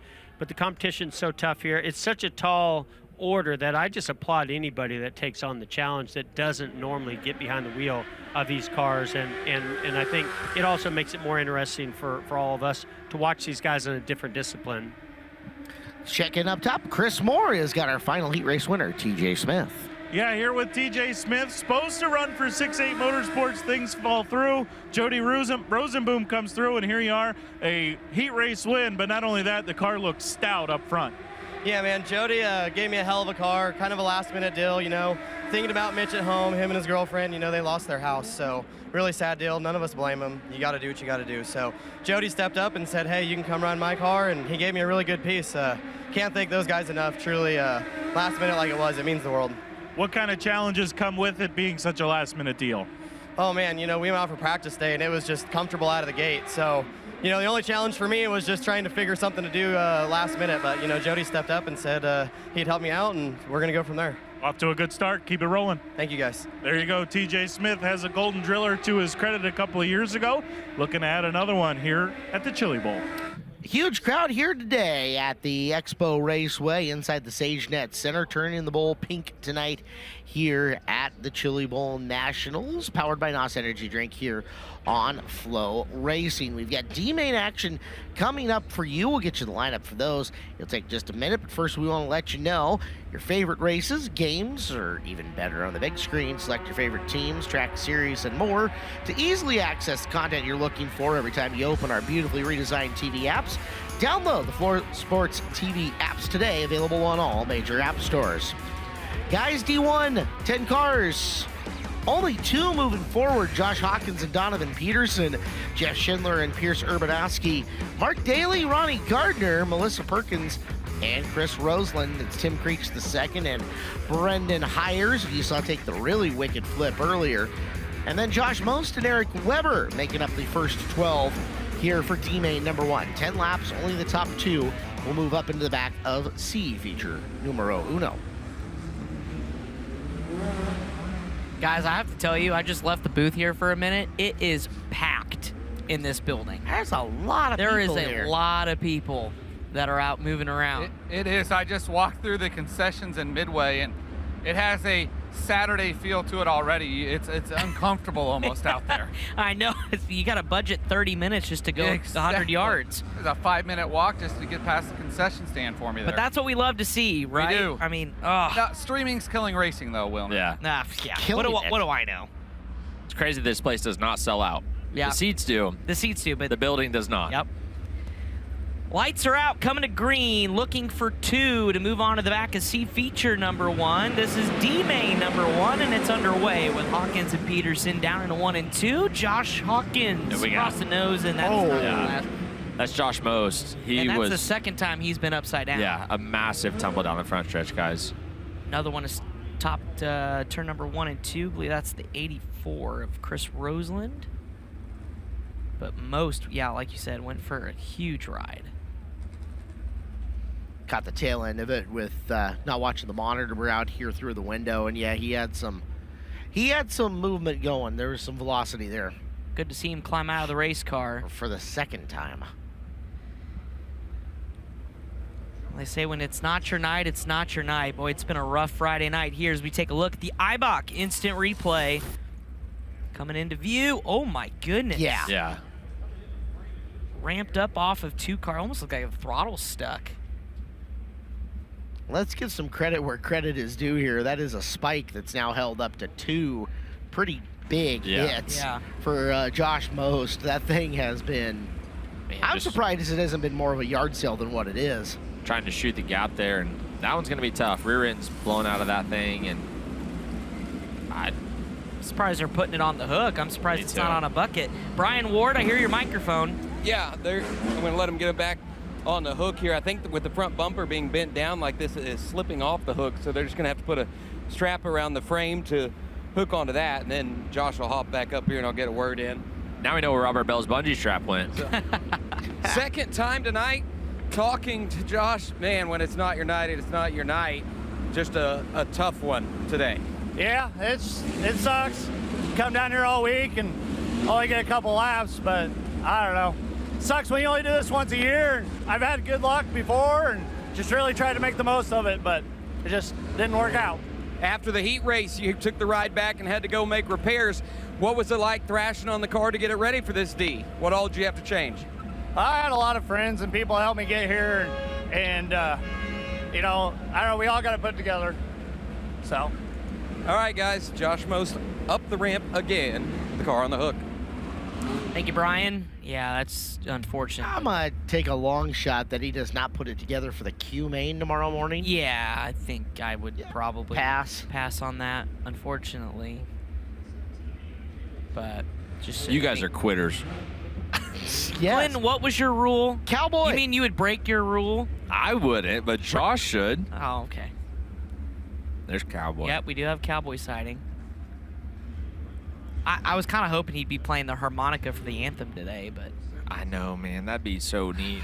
When's Blake going to teach him how to play the harmonica anthem is the question. Do you think He's Cowboy... trained all of our singers this week. Do you think he knows that he has become an overnight superstar on FloRacing? We kind of need to follow up with him. Hopefully he comes down and washes the NOS energy drink banners in front of us. We can go ask him. I'm just saying, because you check this out, shopflowsports.com, right, Clinton? Yep. We need to get him signed up to a merch deal. Yeah. And have cowboy merch. Yeah. So from the BR Motorsports Ignitioneering Speed Shot, I know like 3 people that would buy a cowboy shirt. Just saying.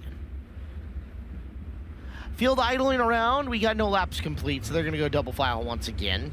10 laps total your distance. Top 2 will move up to the back of C main number 1.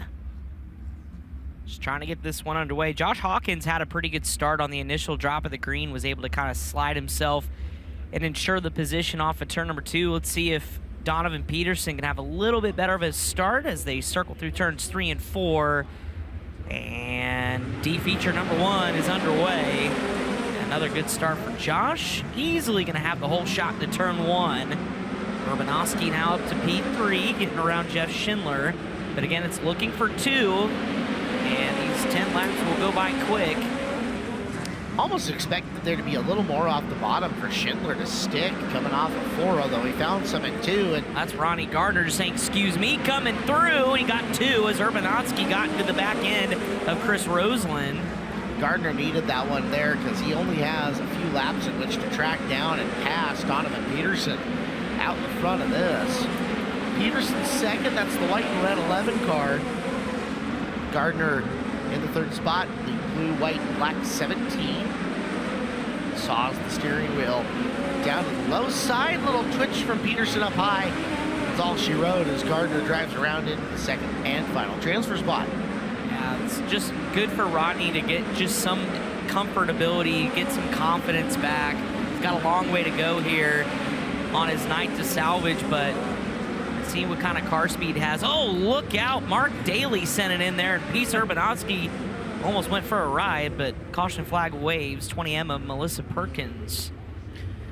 Got this note from Stephen Blakesley earlier, one of the great announcers out on the West Coast. That is the new 2025 USAC Western Midget Promoter, Melissa Perkins, running that car. It's a car owned by Kyle Hawes. So you don't see a lot of female promoters out there. Awesome. Much less willing to jump into the seat of the race car and compete. So, cool story. Thank you for the heads up on that, Steven. I appreciate it, man. One of the really, really good dudes in West Coast racing, Stephen Blakesley. This is funny. Uh-oh. The fire was making her nervous, fair enough. Okay. And she's waving stop, stop, stop, and the crew guy walks over and says, "What's the problem?" She pointed at the thing, and he just goes, "Waves are on. Let's go." We're not scared. Could turn into a meme, much like Terry Maddox throwing the cone. It very much felt like that. Yeah, to the infield. In. Halfway home through this one, it's been Hawkins and Gardner now here at the point. Ronnie just racing with a lot of pride for this team and honestly representing 6-8 Motorsports after the devastating wildfires in Southern California, hoping to continue his night on as they go back into the green flag here in D feature number 1. Sitting on the outside in is Donovan Peterson, Jeff Schindler in that 8X car.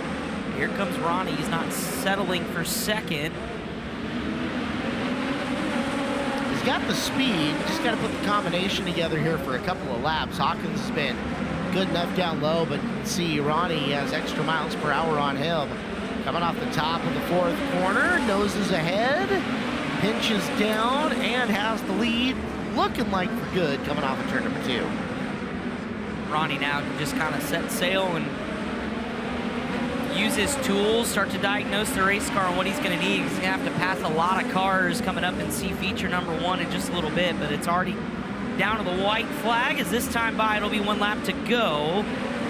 As Ronnie continues to search over the racetrack, Josh Hawkins keeping him honest, and Josh may have a run at him here.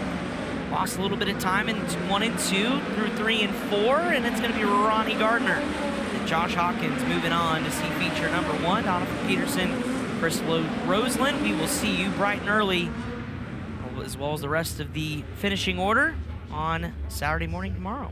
Hawkins really found some rhythm there down on the low side late. Car came to him and pushed hard to take it back, but as is Gardner Hawkins, like you said, moving forward to C number 1. D number 2 is due out next.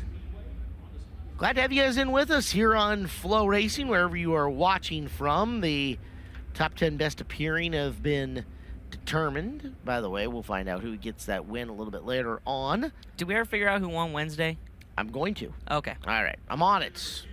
You get D-main number 2. All right. That's all you. Well, they're rolling down the ramp, as you can see on the NOS Energy Drink ramp cam. So let's get you the lineup for D feature number 2. Terry Nichols going to be on the pole of this one out of Delano, California. Taylor Courtney, Moonshine to the outside of him. Kevin Carl, Tad Holloman in row number 2. Reese Womack, Joshua Lewis in row 3. Joshua Shipley and Ryan Bickett in row number 4. Andy Pake and Greg Dennett in row number 5, with Cole Murray coming from the back in 11th. Let's go back up to the top of the ramp. Blake Anderson, who do you have? Ronnie Gardner, D-main winner. It's going to take some work to make it 6 straight prelims. What is it going to take to get back to the A-main tonight? Not driving like an idiot like I did in the heat race.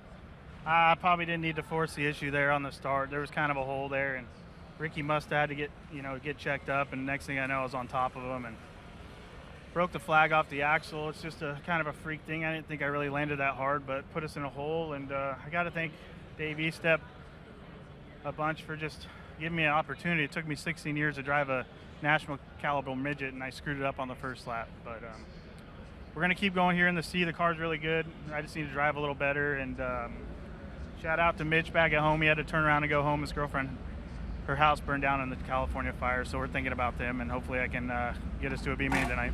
Excited to see what Ronnie Gardner can do, guys. We're going to see a show out of him here this evening. I think he's going to be one to watch. Tuned in, Jason Allen from Medford, Oregon. Josh Tomlinson from Douglas County Raceway Park in, what the heck is that town name? I can't remember it for the life of me. But they're all out there. They've all messaged and tuned in. Amongst others, Floyd Snyder, Alvis Dylan and Bob Coyle. Waller.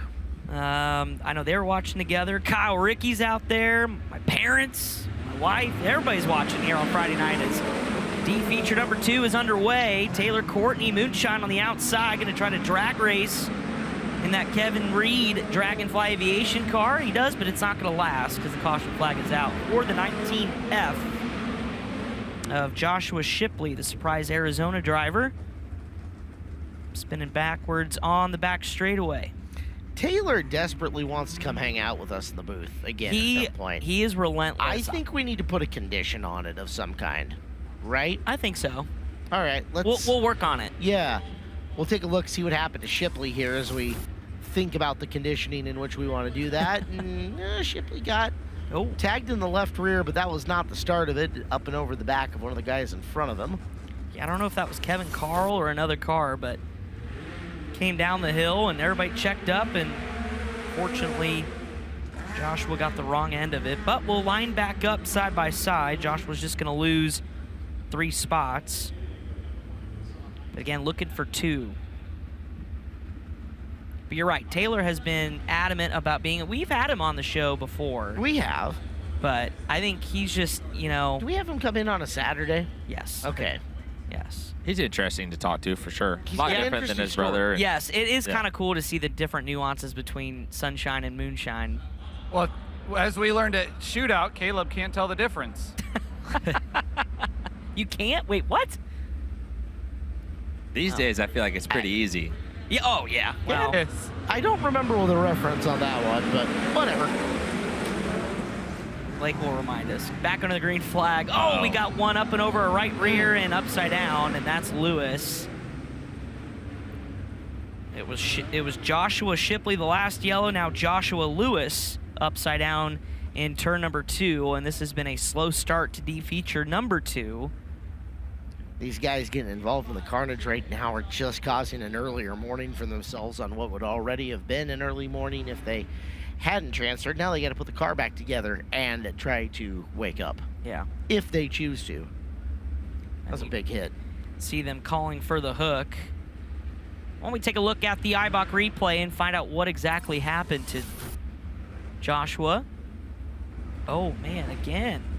Just wrong place, wrong time. A car got bouncing through turns 1 and 2. It's that orange and black Oh, and there was contact on the inside, too. There's been more than one occasion here of those guys just misjudging where that right rear is going to end up, trying to circle around the outside of them. Brian Ward.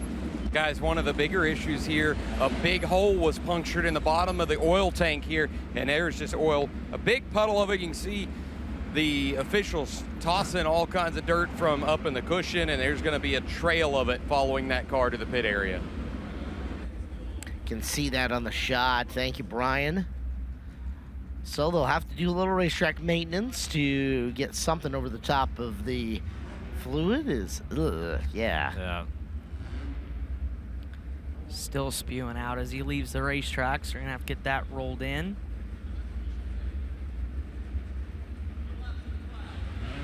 Front shock cover hanging. Parts all over the place.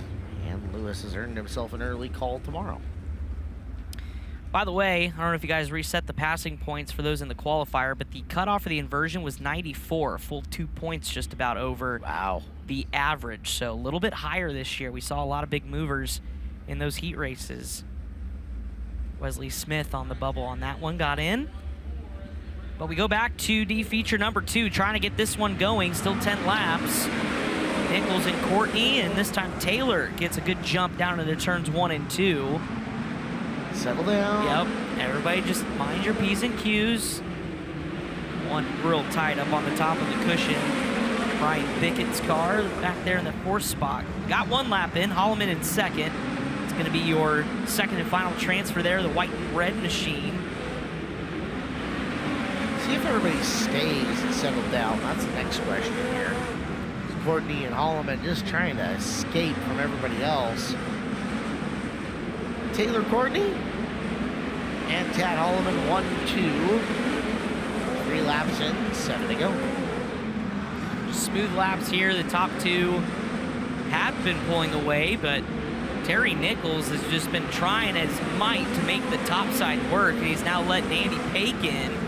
Pake in one of the Jody Rosenboom machines up and under. Pake, oh my goodness, actually make that Nichols. Nichols is just sending it in there. Boy, that just finally. It went from bad to worse. Yeah, but I mean. They could have been way worse. I thought he was going to set that thing down and over he'd go, but. I feel like that one went from worse to bad.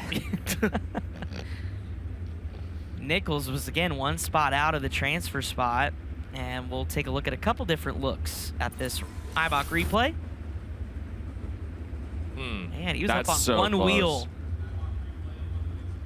And then wanted to throw it in there to maybe spook Tad Holloman off the bottom. Here's how it's set up, Clinton.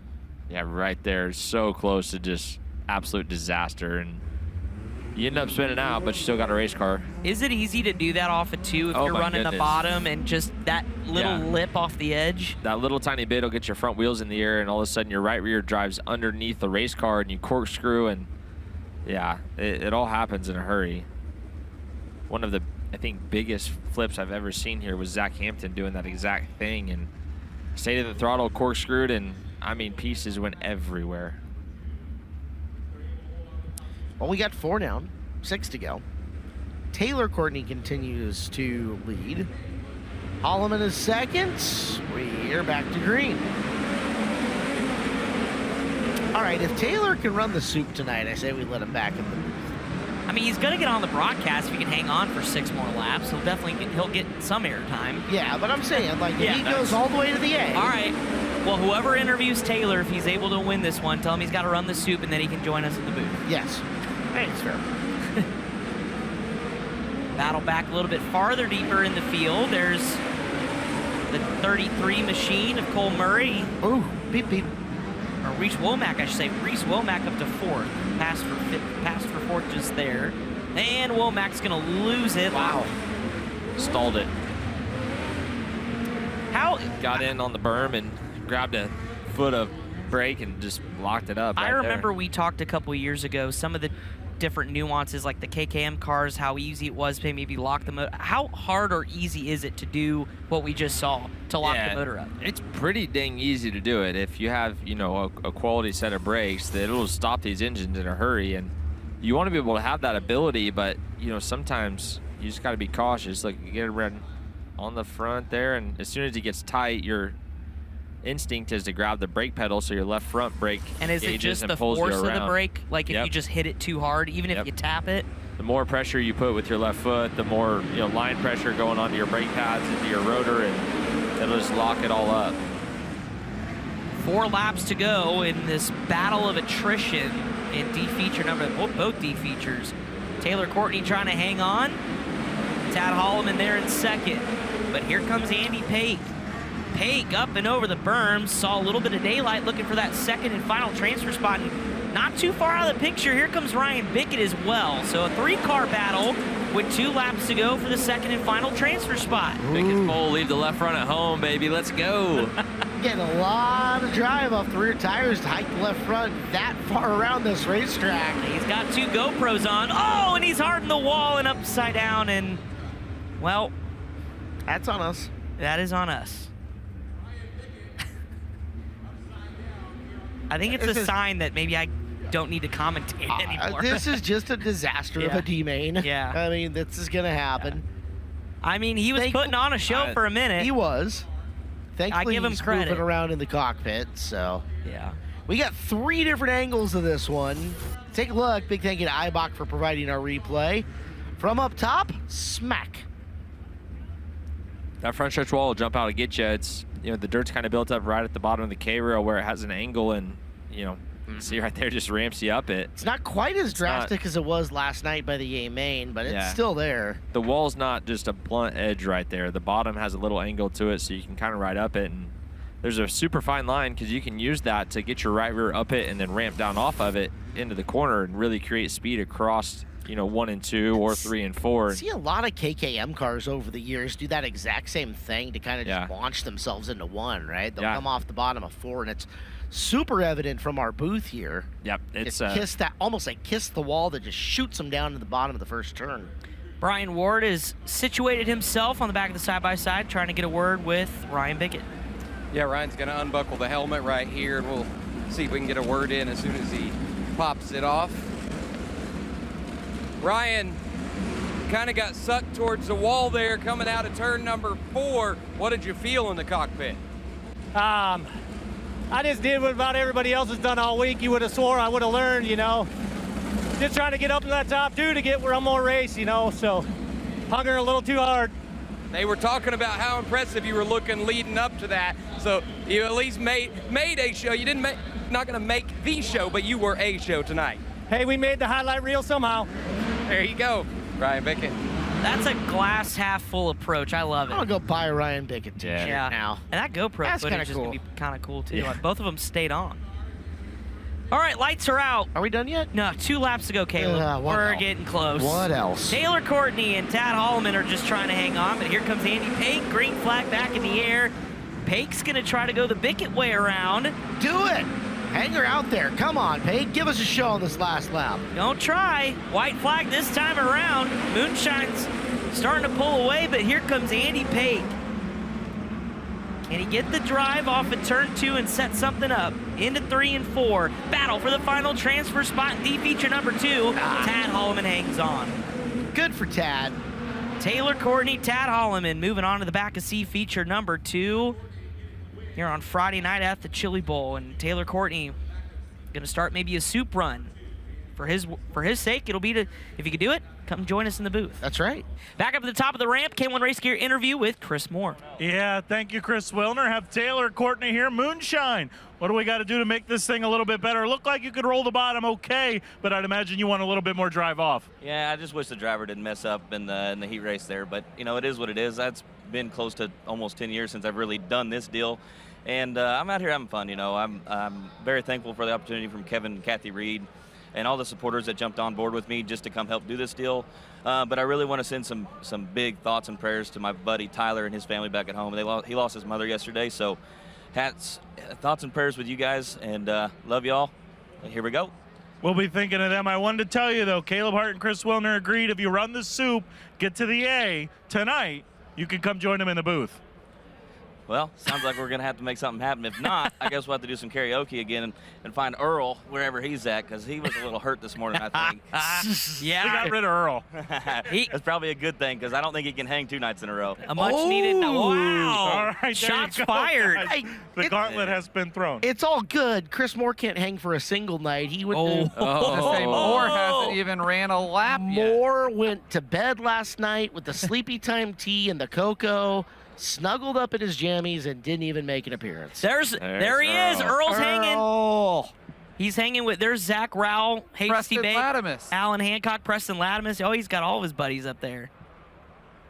Welcome back to the SageNet Center here in Tulsa, Oklahoma. Here on the racetrack as your C-Main cars roll out. I wanted to take a look. They tilled just the top row again. It's a little bit soft. This is just coming out of turn number 4 onto the front straightaway, and you can see already some of the tracks going up onto the K-rails. We're almost building a little bit of a cushion here on the front stretch, and we've seen a couple cars get their right side tires on that and already go over. It will be something we will keep paying attention to, see if they work on it anymore after the C-Mains when we have a little bit more of a track break. But this track really adjusting a little bit and evolving throughout the night. You can see some whoops in it a little bit, caving down towards the K-rails and then coming back up as they enter turn number 1. So very interesting, and it's just a really cool perspective from the infield to look at the racetrack. Guys, cars are now on track. Brian, how sticky is it out there? It is still quite moist here. I mean, I'm every time I walk off the racetrack, I've got to scrape mud off my shoes, go somewhere. So there is still a lot of that moisture here. It is tacky and heavy, and it's going to be tough to come from the deep in these C-Mains here. I wonder if they've got a little extra in it tonight. That way it's a less of a process coming into the morning. Right? Yeah, I would think so. And I mean, we even saw a little bit more when I was down there in the infield on Wednesday than we saw on Tuesday. It's almost like every night they put just a little bit more and a little bit more to kind of get it to, like you said, set themselves up for later on in the week. I did like to see the grip, though, off the bottom on these straightaways. I saw some of that on Wednesday, and that'll make the bottom still pretty good when the top comes in. Well, we've got C feature number 1 on the racetrack getting ready to push it off. Here's how they'll go. Again, top 4 will transfer this time to the back of B feature number 1. Austin Nye, Shannon McQueen, your front row. Jeffrey Abbey and Brock Elliott in row number 2. Johnny Murdoch and Curtis Jones in row 3. Santino Ferrucci, boy, what a day he's had so far. Going to try to get this thing into a B main. Who starts inside of row number 4 next to Mark Chisholm, Robbie Smith, Jason Botsford, Ronnie Gardner trying to run the soup from the D, and so is Josh Hotkins. That's your 12 starters for this one. It seemed like every time they reworked it, the cushion would move up about 6 inches before it just turned into a ledge again. So, yeah, I'm interested to see just how this pushes up and then how that plays into qualifiers here in a little bit. 12 laps, top 4, moving on to a B main. Everybody else, see you early tomorrow. Green flag is in the air. They all made the call, so let's see how they work in and through it. Up from the top, Shannon McQueen finding some forward drive. McQueen gonna lead from the high groove early. How they sort out behind him is Nye, Abbey, and Elliott, with Jones, the 51J, trying to work his way into the field as well. Abbey in that hard 8, Motorsports 8B. Take a look a little farther back. There's Brock Elliott, that 00P, your 4th and final transfer. And then this absolute Hornet says, here comes Ronnie Gardner already on the charge. Look out in front, Ronnie, nice avoidance. And that is Brock Elliott, who is running 4th. And you can see he's upset about it. One of those accidents you absolutely have to dodge if you're Gardner and you're going to give yourself any chance at this. As Elliott, who is in a final transfer spot, loops her around between turns 3 and 4, and he will fire up and head to the back of the field. Everybody else jumping forward to spot. Ibach replay is going to show us how it happened. Queen went in and around the top. You see a couple of them trying to go up and around the top, and Elliott gets the worst of it. To the back he goes. Curtis Jones now has transfer position on the restart. So that'll move Gardner up to 7th, Santino up to 6th, and Mark Chisholm up to 5th. So those 3 drivers now, the first 3 outside looking in, and still plenty of time. I think that caution, Clinton, good for Ronnie to kind of settle in. You pick off a few, and you get a gift of one, and now you've got to pass, 4 cars. Yeah, honestly, I don't know if he did want to see that caution. He had rolled by Santino and was closing in on the guys in front of him pretty quick. This gives, these other people an opportunity to settle in and realize, okay, maybe the top's the faster way around or whatever it may be. So Ronnie was picking him off pretty quick, and, now he's got to get back to work. Still has a lot of time, though. 10 left. Oh, yeah. Back to Green. McQueen will set the pace. Going to the top of turn number 1. Nye with Abby shooting down the back straightaway. Jeff Abbey makes it to the high groove. And for now, drives up and around Nye. Down to the bottom he goes. Trying to put the move on McQueen for the lead. Second to Jeffrey Abbey, though, on the restart. Gardner's now going to rip the top side. First car on the outside as he continues to search for his way forward. He's in 6th. Trying to get around Mark Chisholm for 5th as you continue to watch this battle up front. There is Jeffrey Abbey on the bottom, looking for the lead here in C feature number 1. It's a drag race, and he's got it. Moves Shannon McQueen back to 2nd. It's still 9 3rd, and now Ronnie Gardner's cracked the top 4. He's in 4th, looking for more as they continue to battle for 2nd. Battling ahead of him and almost touching tires as Nye gets by McQueen. Low groove. Oh, we got one blowing up with smoke, littering the front straightaway all the way through 1 and 2, and that's Brock Elliott. I believe that's water. I think you're right. Yeah. Just for the sheer amount of it. Yeah, well, how fast it cleared out of the expo, evaporated into the air, it's not smoke. Then the fire extinguisher dust all over it. Water doesn't catch on fire, silly. Brock, just don't throw your steering wheel. Yes. Here's a replay for you. IBOC replay of the water kaboom. See how fast it's all evaporating back up into the air. Yeah. Just a radiator line blew off, I'm sure. Kind of looks like one of those jets that have the smoke. Yeah. That 1-inch water line pushes a lot of water through in a big hurry, so. Elliott rolling to a stop. Didn't toss the steering wheel, though, so good for him. Brian, that's a lot of water down there, isn't it? Yeah, I mean, you can just smell everything burning off of it. It almost smells like there might be some oil or something, but try and get a good look here. It's going to hop on back. I can see, God, there is a bunch of oil, almost like some brake fluid or something around the left front. What are your thoughts on what happened here? Just grenaded, and before that, guy really didn't know where he was gonna go, and I was already committed, and then just drove back down the track, and yeah, so, I mean, Chili Bowl, that's about all I can explain. Guys, we got fluid all over the front of the race car. It's all over his glasses, all over this front axle. And he says it's grenaded, so they'll go back and diagnose it and see if they can have anything ready for tomorrow. Definitely some oil in that also. Yeah. Yeah, I think you're right. I think it maybe been a water line at first, and then... Yeah, or just maybe blew up to where your water and your oil mix, Yeah. It could be either or, so. I'll get that run in. Obviously, you're not going to go put Speedy Dry around the whole racetrack. They actually did. Brad Chandler's on top of the tiller right now. I think he may drop it and at least work some of this in. When you have a thick strip like this, Yeah. it's really easy just to go grab the Lele Rotera and just muss it up and then have them run over a time or two and go back to racing. So we'll see how he chooses to attack it. Top of that, you get the big tractor tires rolling through it, which always helps also. Well, so far nothing, though. is it just out to I think take they a lap? decided it rolled in a little better. Oh, okay. Part of that probably just being, I think it's mostly water. Heck, I don't know. But if it's water, it'll roll in a little quicker than oil. So if they were thinking, okay, maybe it blew up and that was oil all the way around the racetrack, then yeah, it's not going to roll in very quickly. But being that I felt like it was mostly water, probably ran in at a decent rate. We don't need to till it all up. Are you nervous at all if you're leading this thing and that maybe that's running right in the line you're trying to run, or not No, really? because it was around the top and Abby was running around the bottom. So I'm happy as heck out front right now. Let them guys slide around. That was the plan for Jeffrey Abbey as he made his way to the front of the field. And see him spinning the tires through it around the racetrack. Abbey, Nye, McQueen, and Gardner will be your top 4 on the restart, with Jones, Chisholm, Ferrucci, and Johnny Murdoch on the outside looking in.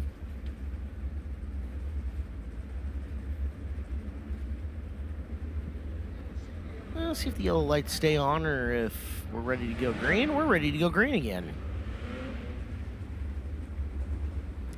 Ronnie's not done. We'll see if he can get a couple more here. Plenty of time. 6 laps to go. It's not the difference in a row in this case, but getting from 4th to 2nd is, right? Yes. So yeah. Moving to 3rd is just a difference on the inside, the outside. 42, though, full row ahead of where he would be. So see if he can get a couple more while not putting himself in danger of losing. Back to green.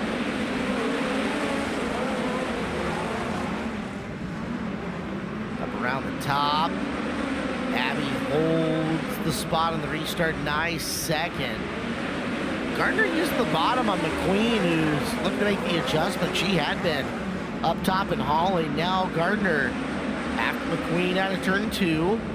He's going to use the chrome horn here. He's starting to get a little impatient. Seemed like the line got taken away. Here's Santino Ferrucci still trying to dig. Remember, they had worked on the chassis and on the frame on his car after his big flip in his heat race, but nearly cost him there. As you continue to watch side by side, that's for 3rd. Santino running 5th, looking for one more. If Santino can put a couple of clean corners here together, Ronnie Gardner's not looking perfect by any means. Yeah. But Ronnie's about to get around Shannon, so now McQueen into 4th. This is Ferrucci versus McQueen for the final transfer. Oh, man. Contact between the two. Oh, and one hard right into the collision up front. Hay bales. That's Chisholm, who just came in, and good timing, Nate. Oh, we got one upside. We've got what problems everywhere. Santino spun and he just barely tipped over. Oh, okay. I was about to say when Santino went topside 1 and 2, that was probably the best he looked, trying to rip around Shannon. And he had made a few really good corners like that before all this, started. And that's why I was thinking if he could make a couple of those corners in a row, he would really put some pressure on Ronnie Gardner. But so the night just continues to get worse for Santino Ferrucci. 2nd time today on his side, and this one not nearly as severe as the heat race, but may cost him here the rest of this C feature, and we'll see him early tomorrow morning as they're just going to push him maybe possibly to the work area, at least to check it out. I guess he's being motioned off the racetrack. I mean, 2 laps to go. It'd be tough, but it's not impossible. There's only 7 other cars on the racetrack. Maybe he goes to the work area, doesn't go all the way up. No, we're fine. All right, yeah.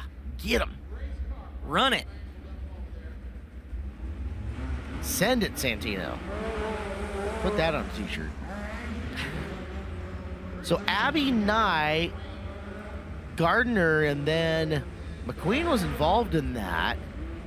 Yeah, I didn't see because we suddenly saw Chisholm go head first into Nate there in the infield. It would be Curtis Jones, I would think. Although McQueen's still sitting out there running in 4th, as we're going to get an IBOC replay. I think she saved it. We'll take a look at it here.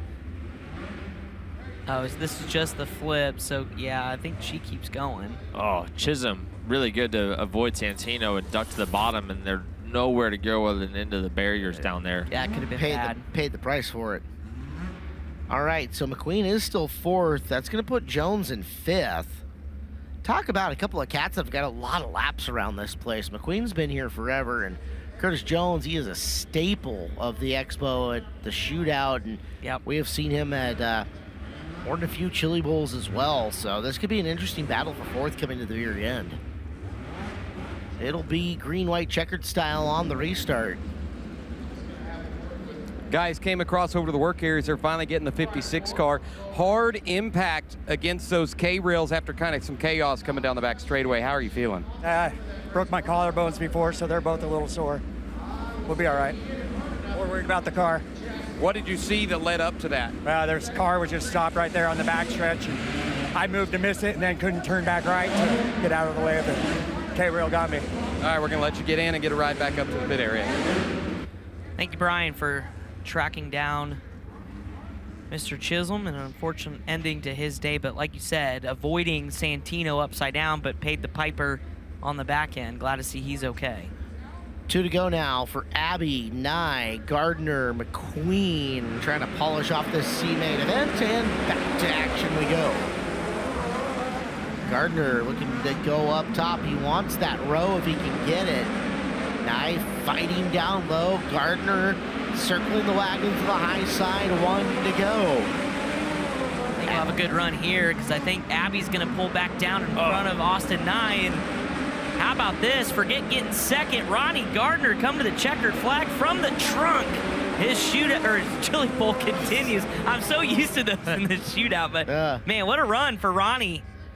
Back to the top of the ramp, and his night continues into the B, and finally the Rowdy's making some noise. He started 11th. Jeffrey Abbey had to have some issues those last few laps. Just car would not take off on corner exit, and Santino got back to 6th. Then he got tight like 3 out of the 4 corners, and if he doesn't do that, I seriously think he transfers again. Valiant effort for Santino, and fireworks are exciting stuff there in C feature number 1. We've got one more C feature headed your way before we get back to passing points and the all-important qualifiers. Here's how they'll line up for another 12 laps. Top 4 transfer in this one again. Timmy Thrash and Don Drow Jr. front row. Sam Henderson and Colton Garris making up row number 2. Ace McCarthy in row 3. Alongside him is Chance Morris with Blaine Peterson and Ray Brewer in row 4. Justin Bates, Travis Minier in row number 5. Taylor Courtney and Tad Holloman rounding out your 12 starters. Well, we've seen him come from deep already. We'll see if Moonshine can make his way forward. But first, up top we go. Blake Anderson, Ronnie Gardner putting some things together. Yeah, we just talked to him about a half hour ago, and Ronnie, you still got a heartbeat, buddy. How good was that last restart for you guys, though? It looked like you kind of found the high side there. Yeah, I mean, with clean track, I knew we'd probably be the best car out there, and yellows kind of went our way there, and I knew those two they looked like they were just trying to hold on and get into the B, and they weren't leaving the bottom. So restart, I kind of turned some knobs and, was going to the top. So I'm glad we got, those 3 or 4 rows there for the B main. Still gives us a shot. And I gotta thank these guys, Lacey and Joe and Jeff and Bill and Dave and all these guys. So still got a shot. We're gonna give it all we got. Ronnie Gardner still staying alive, and Chris Moore. Oh, you got the president. Well, soon to be president in 3 more days. That was pretty good. That was oddly weirded out by that. Yeah, but I didn't know what to expect when the camera turned around. No, Welcome to Tulsa. That was awkward all the way around. And apparently hasn't raced in like 15 years. So welcome back to the driver's seat, Travis. You got your work cut out for you. But cool stories all around. Ace McCarthy trying to carry the Tanner Thorson banner here today to get himself into a B feature. 12 laps, top 4, C feature number 2, already contact, and we're underway. That could have been a lot worse. Drow Jr. up on the top, looking to get around Timmy Thrash. For a second, they're side by side coming off the corner. Stroud, who's got the top spot and looking to chop down quickly, slides himself in the corner. Hiccups on the cushion, Thrash battling back, but there goes Stroud. Trying to pull further ahead through 3 and 4. He'll lead lap 2. Whoa, somebody detonating here around the front straightaway. We can feel that in the booth. Yeah. Stroud, Thrash, Henderson, McCarthy, your top 4 early. A lot of that top 4 are it's gotta be on the low side. Is it Minia? It's the yellow car. I can't see the number. Yeah, you're right. 15 on the bottom. Minier is absolutely out of sorts with that engine. Meanwhile, Ace McCarthy looks back to proper form that we would expect to see out of him, and absolutely railing by these guys, as well as Moonshine on the high side. Yeah. Taylor He's Courtney's 2 spots feeling out. it. Yeah. Well, he knows what's at stake. It's a trip to the booth. Slipped up off the cushion this time, but he's got that Kevin Ring 36. Well, rolling. Still got time. You got to just stay underneath that cushion. That's the big thing. Garris ahead of him in 5th, and then Henderson in 4th. Making the big move across. Man. Henderson feeding one to Thrash. Now Thrash in the 5th position. Moonshine looking underneath Thrash. Time's starting to get a little short though. Should be 8 in and 4 to go. And the battle for the lead is on between McCarthy and Drought Jr. Ace McCarthy, yeah, you're right, looking good. Don't forget, he doesn't race a whole lot either. 2-8 drilling, full-time gig, and runs a handful of races, mainly a year, and starting to get back into, like Clinton said, Ace McCarthy form as he's going to go for the lead here as you watch the battle for the lead on your left, and there's the battle for 5th on your right with Taylor Courtney trying to circle the wagons here. 2 to go. He's going to need some help. Colton Garris is way far up ahead. White flag this time up front for Don Drought Jr. and Ace McCarthy. Taylor Courtney hyping the front end up. It's going to be too little too late. He slots into 5th. Battle up front, though, is going to go to Don Drought Jr. in a drag race over Ace McCarthy. As Sam Henderson and Colton Garris, your 4 transfer cars.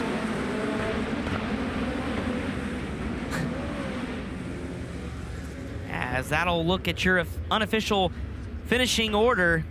Somehow Meunier's car stayed running. I don't know how. Was popping like a popcorn in the bag in the microwave. It was shaking the booth every time it detonated. Yeah. Chris Moore has got our K1 Race Gear interview. Yeah, thank you, Caleb. Don just got a little upgrade there for your look for the interview. I know this week, a tough week with the Team Jack Foundation on the side of the car, but got to feel good even in a C-Main to get a win this week. Yeah, I'm just glad I get a chance to talk to you guys and tell everybody with the Hoffman family that we're thinking about them, praying for them. And I mean, I'm sad for them, but I'm also happy because I know where Jack's at right now because they were a great Christian family. And I'm just really thankful that he's in heaven now with his dad. Well, I know that means a lot to you, but also it seems like you got a pretty sporty race car here. Do you think you have something for this B-Main coming up a little bit? Yeah, we just need to adjust on it a little bit. We were a little free in the heat race. This thing's pretty fast. Mark Birch and all the guys did a great job. And I also want to give a shout out to Nate Harris. He's done all our vinyl for years, and he's having some health issues, and we just want to let him know that we're thinking about him and hoping he's enjoying the show. All right, there you go, guys. One for the Team Jack Foundation getting a win here in the C-Main. Blake Anderson. Yeah, Ace McCarthy, Ace staying alive, trying to keep that prelim streak going. How big is it to have Tanner Thorson in your corner? A heck of a driver and heck of a wrench. Man, it's awesome. You know, I have so much confidence in this car. I haven't raced since last year in this building, so it's definitely showing on the driver's side. It showed in that heat race. You know, we had a solid second going, and I just didn't make good decisions on the restarts, and just put us in a hole, and we're going to be working out of it for the rest of the night. Well, he's staying alive, guys. He's got a shot in the B-Main coming up later tonight. Welcome back, live from the SageNet Center in Tulsa, Oklahoma, the 39th Chili Bowl Nationals, powered by NOS Energy Drink.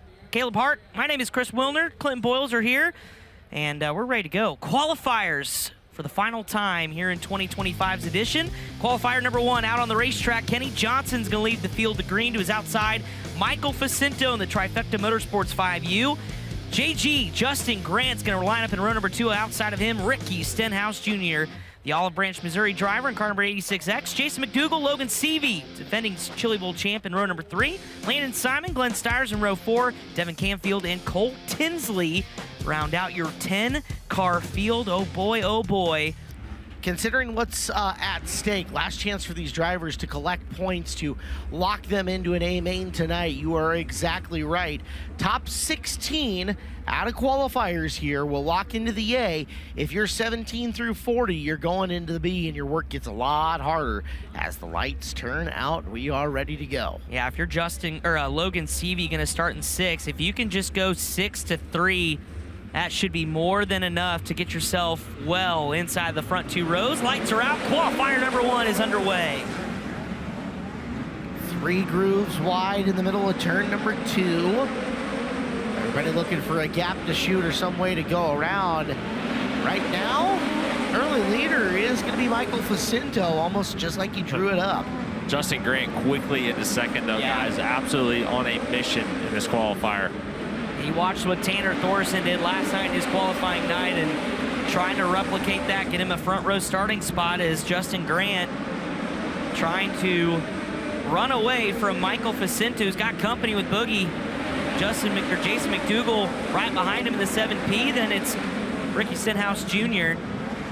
Grant Smart. Contact there as Stenhouse nearly looped it around, kept going. Here comes Logan Seavey.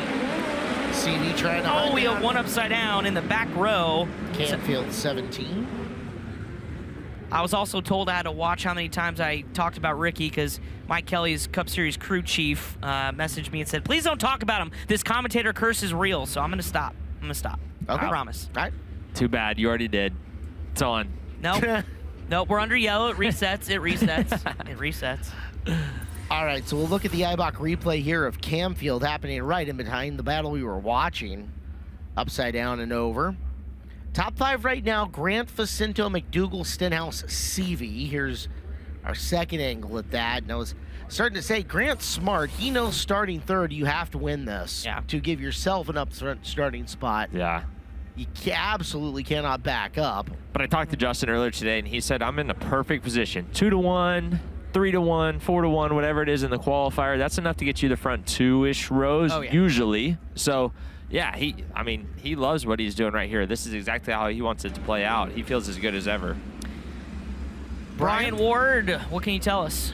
Guys, the 17 car is going to head over to the work area. They were about ready to fire it off, and then officials peeked over, and the left rear tire was just crammed into the torsion arm here. And as they picked it up, they got the clearance. I looked over at the Jacobs ladder. It looked fine there. I'm looking at the back radius rod. It looks fine, so I'm not sure what was pulling it so tight to the race car. We'll see if they can take a look at it, but it is the left rear that has an issue here. Could have just been how it was sitting on the ground. They should probably just set it back on the ground and go. Yeah. 60 seconds in the work area is allowed. That's what he's saying. Just set me down. Yeah. We're good. Yep, give me a push. Ball's free. Let's go. Clear it. Get out the way. Move. There was something in between his legs. They had to reach into the cockpit and adjust. It still got pretty close there with that torsion arm and the left rear tire. I think they were just making sure the ball was free. Yeah. If the ball's free, then you don't have to worry about the rear end being out of adjustment and lined up. Yep. The torque ball was free. Thank you. Yeah. Thank you. Well, make sure. For clarification purposes. Yeah. Phrasing. Lights are out. By the way, kudos to Landon Simon, who in the midst of all that Camfield mess, did a full 360, kept his foot in it, and kept his spot back. 4 down, 6 to go. Grant, Facento, McDougal, Stenhouse Jr., and Seavey. First 5 in a loaded qualifier. We're back to action. Facento gonna try the top, see if there's anything there for him with McDougal boogieing down low. Facento gets down to the low side to close it off. That allows around the top. Ricky Stenhouse has got a path. Can he make it work for him? As McDougal trying to get by Facento down the back straightaway. Michael again to the bottom of 3. Contact between him and Stenhouse lingering on the top. McDougal looks so good on the bottom. He's now going to have to try to use the top side, get a run here. Cuts the line off from Stenhouse down to the outside.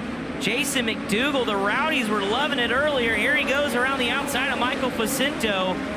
Had it at the line, and for second, he's gonna clear him this time off too. The hometown boy making the crowd happy. Caution's Yellow out. lights blinking on. One in turn, and another 360 for Landon Simon. That's 2 over here as Camfield comes to a stop in 1 and 2.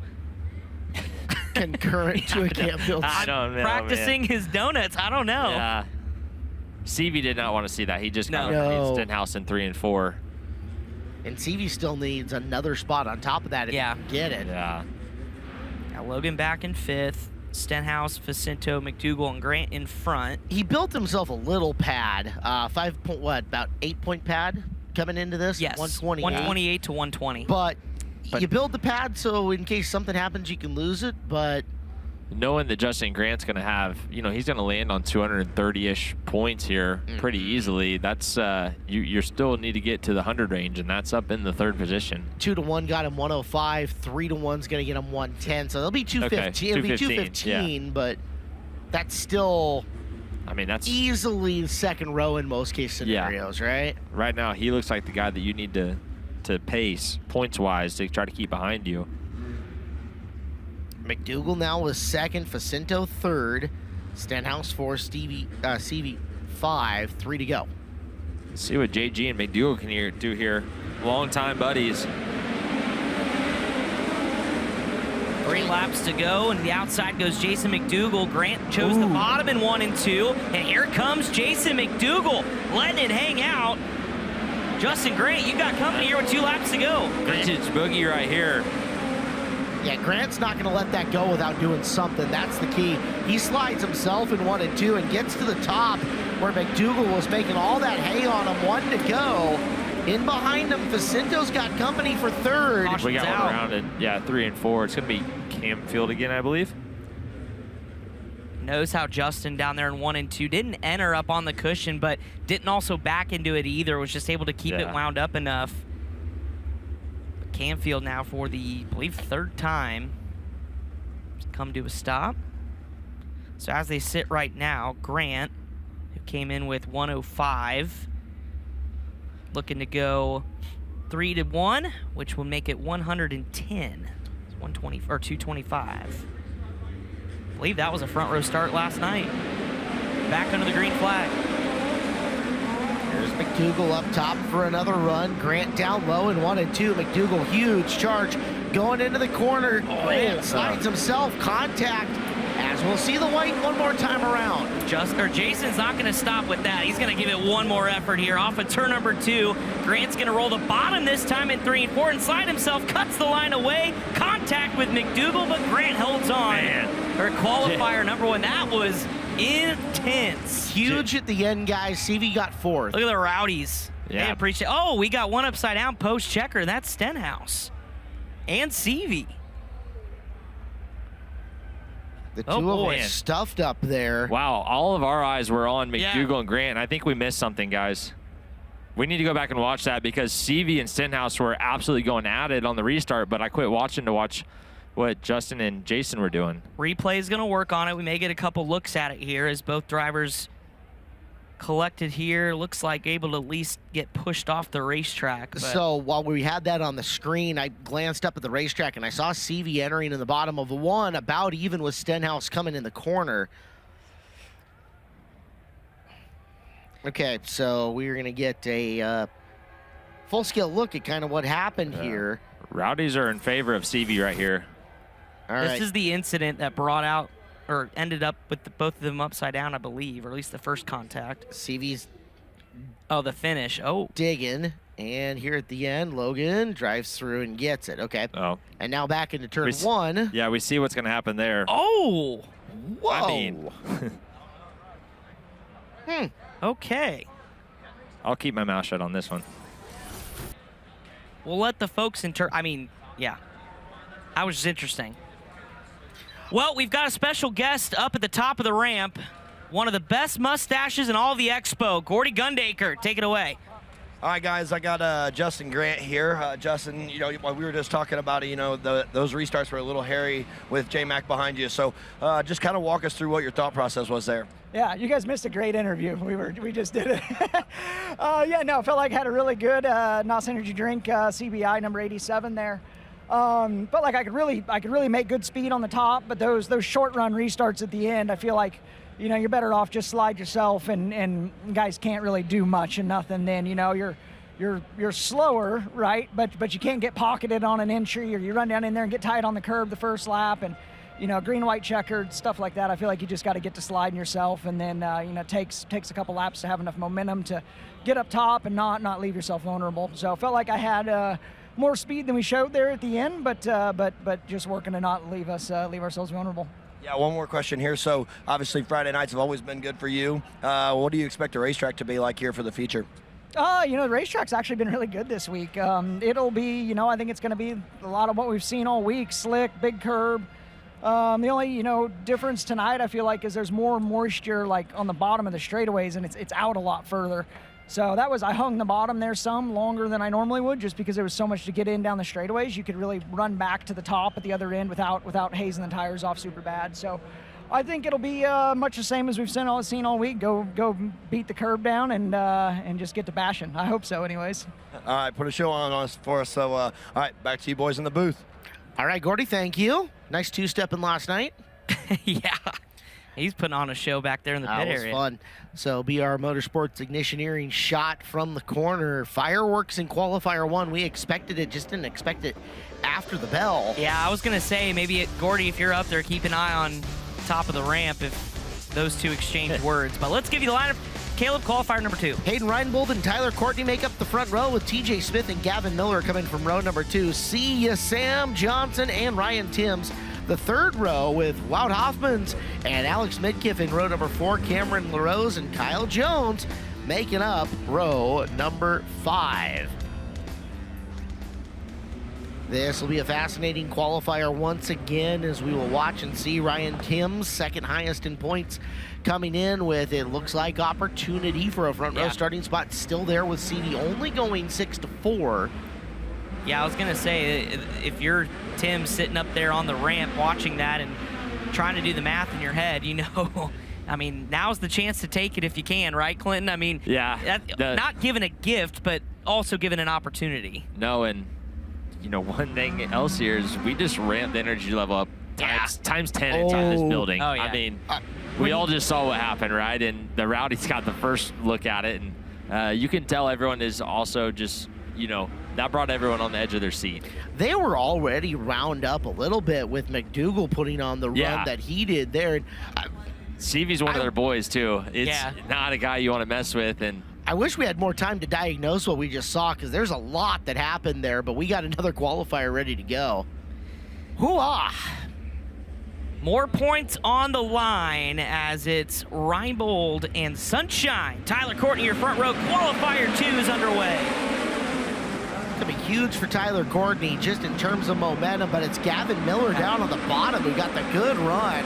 Up to the top went Reinbold, down to the bottom went Gavin, and he has got the lead on the first lap. I think Blake Anderson said his one to watch was Gavin Boy. 4-1 really quick, and Ryan Timms now has to settle for second. Here comes Reinbold back on the bottom, is going to shuffle. Timms back up to the top, and Ryan Timms have to settle for third. Here comes Sunshine on the bottom. That is 6-3 though for Timms already, so he's already well into positive points. Let's see if he can get to second, but Sunshine getting the 23, figured out on the top.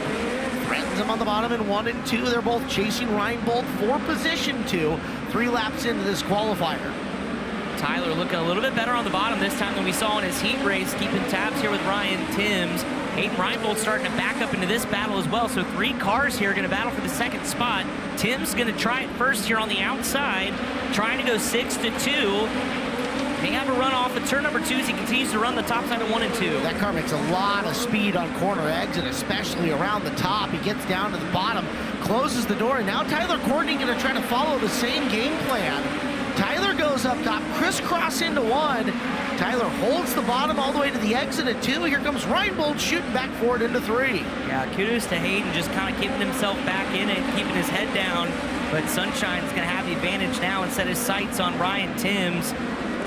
Timms trying to pull away. Yeah, Tyler got into the middle there. I don't think he got quite the drive he was looking for, as Gavin Miller has looked great here in this qualifier. You'll see the white flag the next time around, and Timms nowhere to be seen, at least for now. Gavin Miller just absolutely on cruise control here on the white flag lap. Timms settling nicely to that second spot, but Tyler Courtney's still not done out of the woods yet. Hayden Reinbold was there.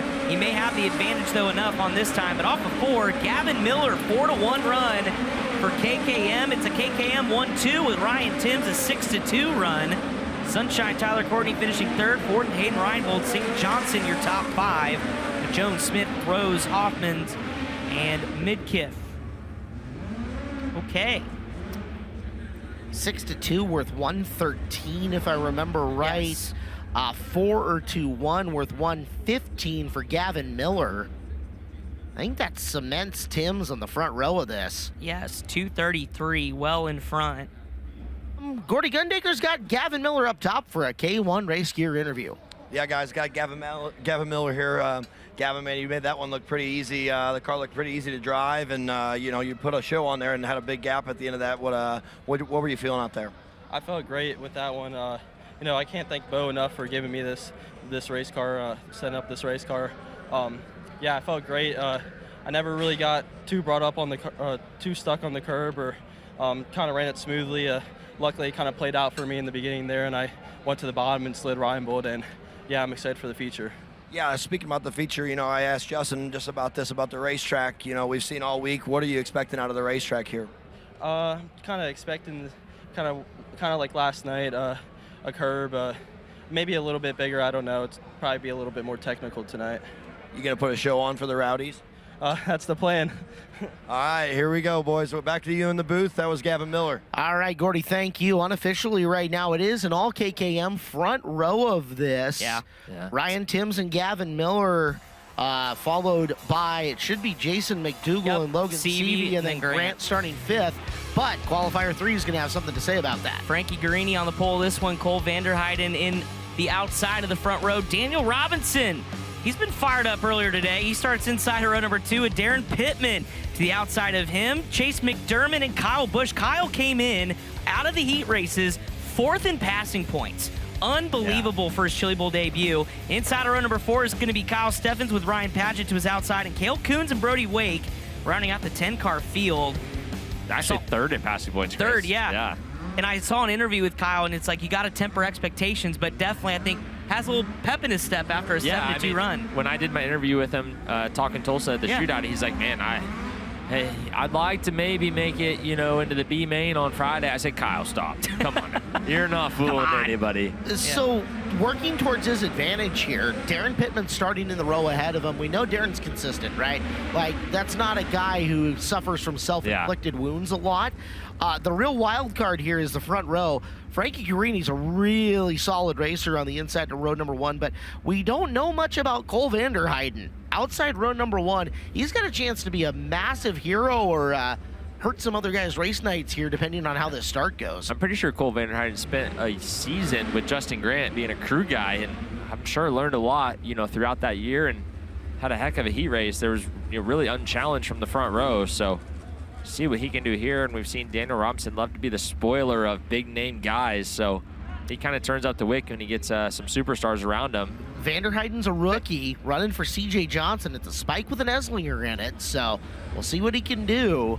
He is the wild card amongst the first 3 rows of this one. And if Darren Pittman can go 4-1, he'll sit front row. As the lights are out, we're green in qualifier number 3. From the bottom, it's Guarini early, getting shoved around on the inside. Caution.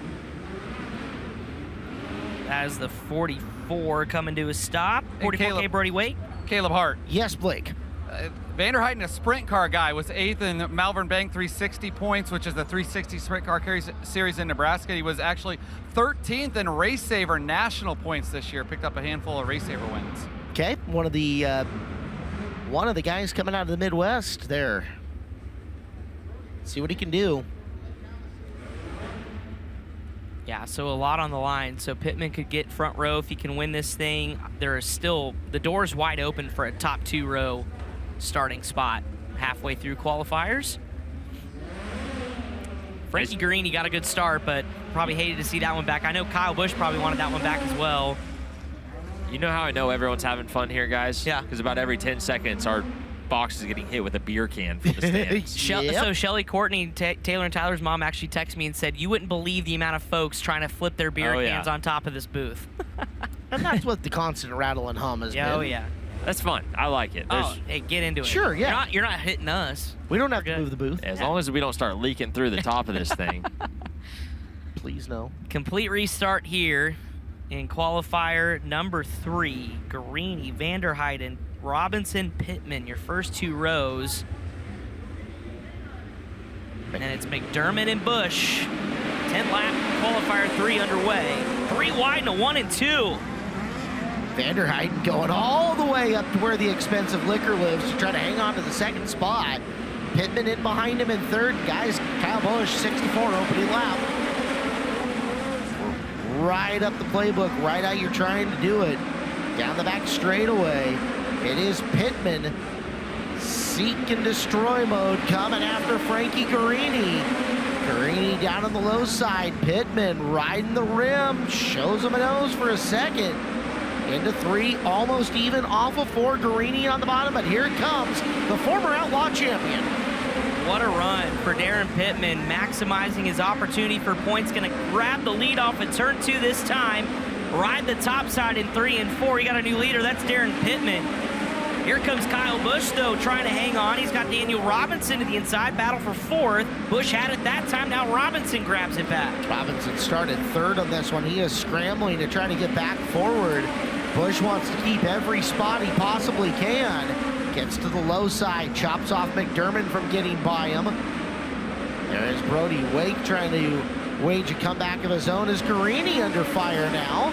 Vanderheiden figuring it out on the bottom of the racetrack. Yeah, the 3 wide again into 1 and 2 with McDermott trying to circle the wagons. This is a really hot contested battle for 5th. 3 cars doing it. That's on the right. Battle now for the 2nd spot as Cole Vanderheiden has the top side working. He's trying to get around Frankie Guarini. Actually did, and now Guarini's trying to come back around the outside. We're coming with 2 laps to go here, and it is Pittman by himself out front as Vanderheiden is taking 2nd away from Guarini. Guarini not a long ways away from Robinson as they're rolling to the white flag, this time buying a qualifier win, almost in pocket for Pittman. Vanderheiden closing on the bottom, shows a nose for a 2nd. But guys, this one's Darren Pittman. 4-2-1. Welcome to the front row, DP. Unofficially 225 points, 2nd to Ryan Timms. Breaks up the KKM party on the front row as of now with 1 qualifier still to go as you look at your unofficial results. Pittman 4-1, Vanderheiden, Guarini, Robinson. Unfortunately, Kyle Busch faded there at the end. Brody Wake from the tail, though, gets up to 5th. Will save some solid points, an opportunity to get in that top 16 to lock into the show. But with both Busch and McDermott falling a spot in that was your high-scoring row. With both of them falling, there's big opportunity here still to be had to put her into a qualifier and into a good spot in one with only 1 race to go in this. So we'll see what some of the guys in qualifier 4 can do now with big opportunity available to them, with McDermott and Busch kind of leaving a lot of the table, I guess the best way to put it. Kyle finished 6th. 7. Okay, so he did go back 1. And McDermott was 5 to 6. So 56.5. Yeah, that's going to be tight. The A-main lock-in average is 180, just for the viewers at home.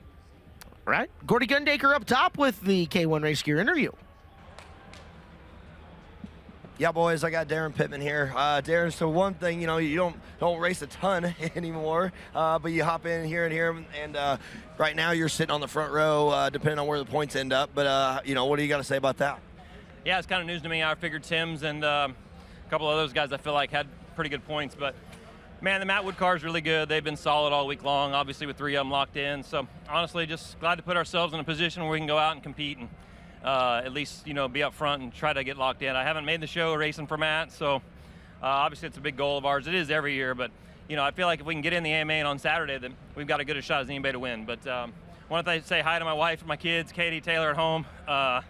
It's my favorite race of the year, and I hate them not being here, but I know they're watching and screaming at home. Real quick, does it help? I mean, obviously you're a veteran, but does it help having those guys like Bernal and Golubic and Colby and everybody at that group to kind of help you coming into Friday night? Well, absolutely. I mean, we've got a solid team of really talented race car drivers, but none of us are midget drivers. The only time we ever run them is when we come here. And Shane obviously leads the pack, and obviously he's, I feel like our best car that with the best chance to win, or what we thought coming into it. But obviously he's just a really good crew chief, and so he really works well with all the drivers and trying to make them comfortable. And it's not the same setup on every car. I think he just works with what he thinks is going to work best with that driver. And so and obviously a good team starts with a good leader. Got to have a great car owner, but Shane's a great leader as well, and a lot of fun to drive for. Awesome. Well, great job, Darren, and back to you boys in the booth. And great job, Gordy. He's killing it at this. I mean, if you ever want to give up that whole late model racing thing, maybe there's a future top of the ramp We've had interview. our jobs threatened several times over the course of this Between week. Brexton Bush and Braxton Flat, who are already coming for us. And by the way, you know they're both here. I saw Braxton Flat, and now Brexton's here for Dad, so they want to take over again. We may just let them. Yeah, all right. They should be in here tomorrow. That seems like a Saturday deal. Wesley Smith and Chris Andrews, Dominic Gordon, Jace Park, Andrew Felker, and Michael Pickens, Josh Hodge, Luke Hall, Ted, Tyler Edwards, Caleb Montgomery. 10 more final qualifier coming out to the track. Chance to score points. They're going to go 10 times around the expo. And they both have their T-shirts right there for sale. So Yeah. You think anyone's buying an Andrew Felker T-shirt thinking it might be Kyle Busch's on accident? I could see it happening. maybe they think it's a Brexton, but Brextons are all colorful and green. If Andrew was smart, he'd hire Brexton to sell the T-shirts. There you At go. the same time, Andrew goes 5-1 here. Maybe he's selling shirts after this qualifier. Yeah. About to find out. Bottom's good right now. That's where Andrew likes to be. Final qualifier of preliminary night action here at the Chili Bowl Nationals is underway. Oh, that bottom row stacked up, though. Top's going to have a clear path going in through 1 and 2 around the high side. Here comes Chris Andrews. The veteran working into the lead on lap number 1 off the bottom of the speedway in 4. Oh, we got one turned around right in front of us here, and that's, unfortunately, Caleb Montgomery. Oh, no, guys. Oh, my goodness. That was your lead pack.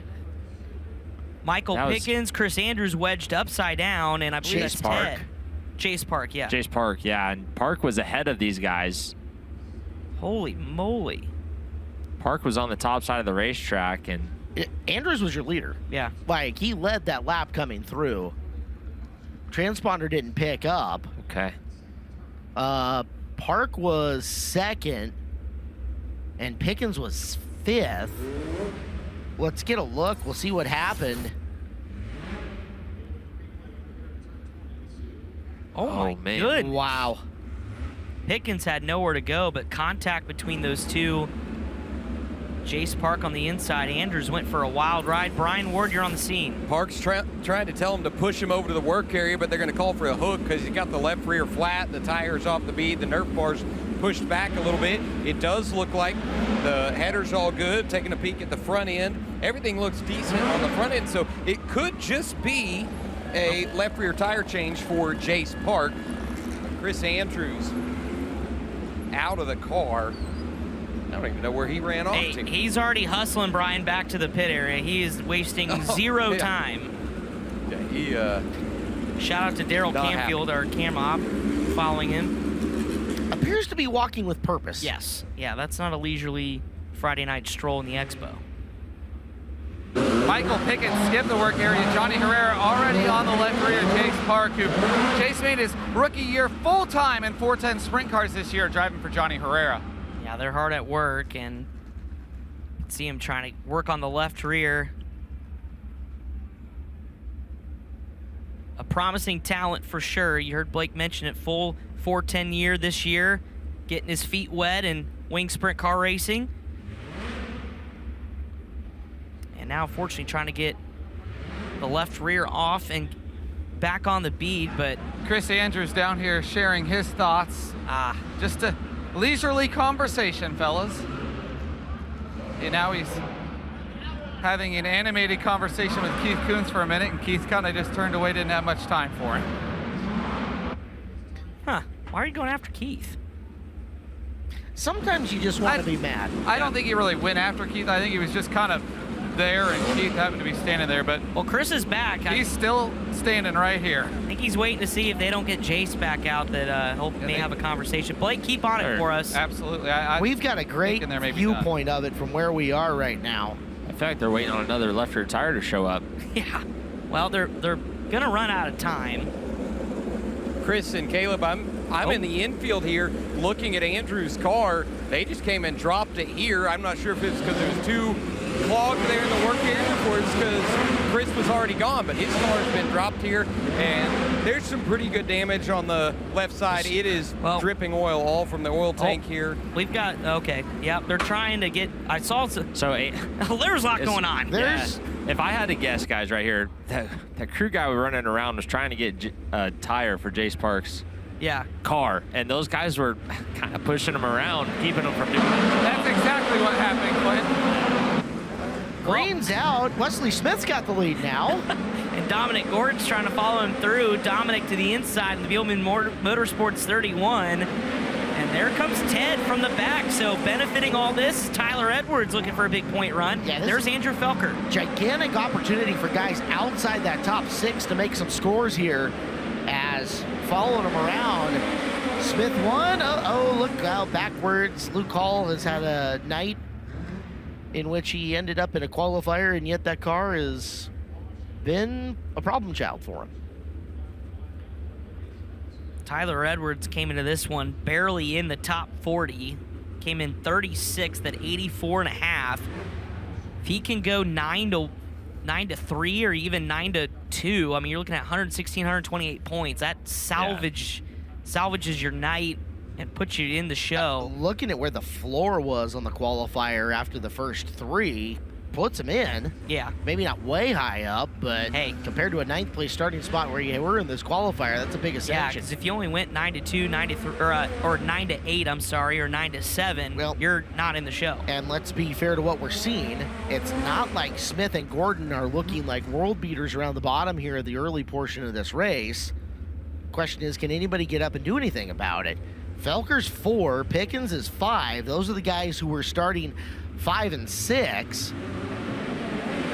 Those two looking to score some points, and here goes Gordon up to the top, bounces off the cushion. Smith gets to the cushion, bottom opens up for Ted. Edwards downstairs, sneaking around in the back of Smith. He has got second.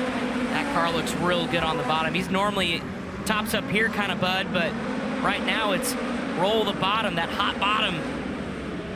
He's there. He's going to pressure Smith. They're going to try to pull it. But here comes Michael Pickens, though, on the outside, getting that 54 wound up. Pickens has been right place, right time to make his way back into third. Got that open lane around the top. If Edwards can't get by Smith here, he does. That lane would have been really clogged. Now Pickens going to shoot into second just like that. We're over halfway done, 6 in, 4 to go. Make it 7 in, 3 to go. And Pickens has a little bit of time to get Edwards here.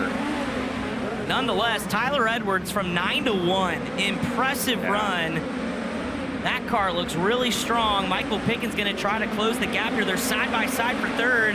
Felker underneath Wesley Smith, and Andrew Felker going to pick off another position, although Smith's going to roll around the top side. Take that spot away here momentarily, but here goes Felker back to the bottom. This is the kind of Felker performance we kind of expected. 5 to 3, given conditions, are going to be good enough for Andrew to do all right.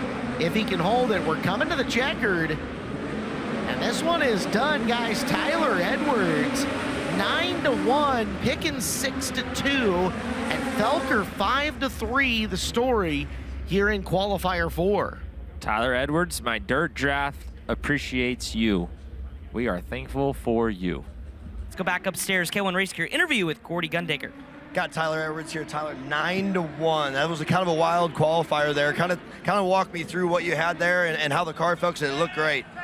Well, the thing felt really good on the bottom right out of the gate, so I knew we'd be pretty good and got lucky. A couple guys wadded up there, so made up for our shitty heat race we had. So hopefully we can get this motor running. It's I don't know if it's a rocker issue or something's going wrong, but man, I just want to thank Jay and Gavin and Steve, man, all these guys, man, they've been working their ass off. Brad McDaniel with Bandit Shocks, so hopefully we can get in this main and go forward. So.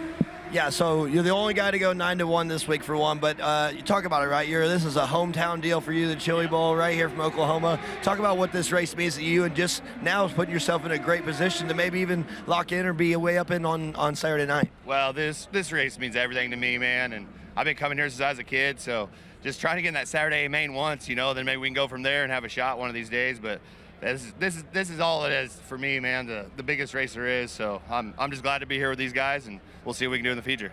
If we have a good run, are we drinking any beer after? Are we hanging out, or what are we doing? Oh yeah, we better have a few at least, by God. I'm with him. Well, tell him he's unofficially third. That's pretty impressive. Unofficially third for sure, starting in the feature. So if Tyler Edwards has a big run, we're drinking beer in the pit area after, baby.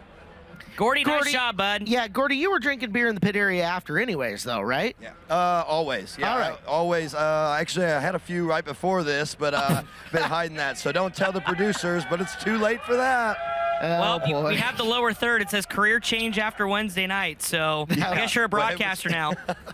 Yeah, well, I didn't put on a great show on the racetrack, so I had to make up for it with you guys. You know, the Tulsa After Hours was a pretty great show. Yeah. You did good there. It just wasn't broadcast. Yeah, right. He made fun of me knowing how to two-step the other night, but boy, that guy can cut a rug. No kidding. I tried to tell you, it's just natural, but it comes out later at night. I don't get out and show everybody, and they got to come out and see it after hours. Hey, well, nice job. Thanks for joining us. All right, thank you guys.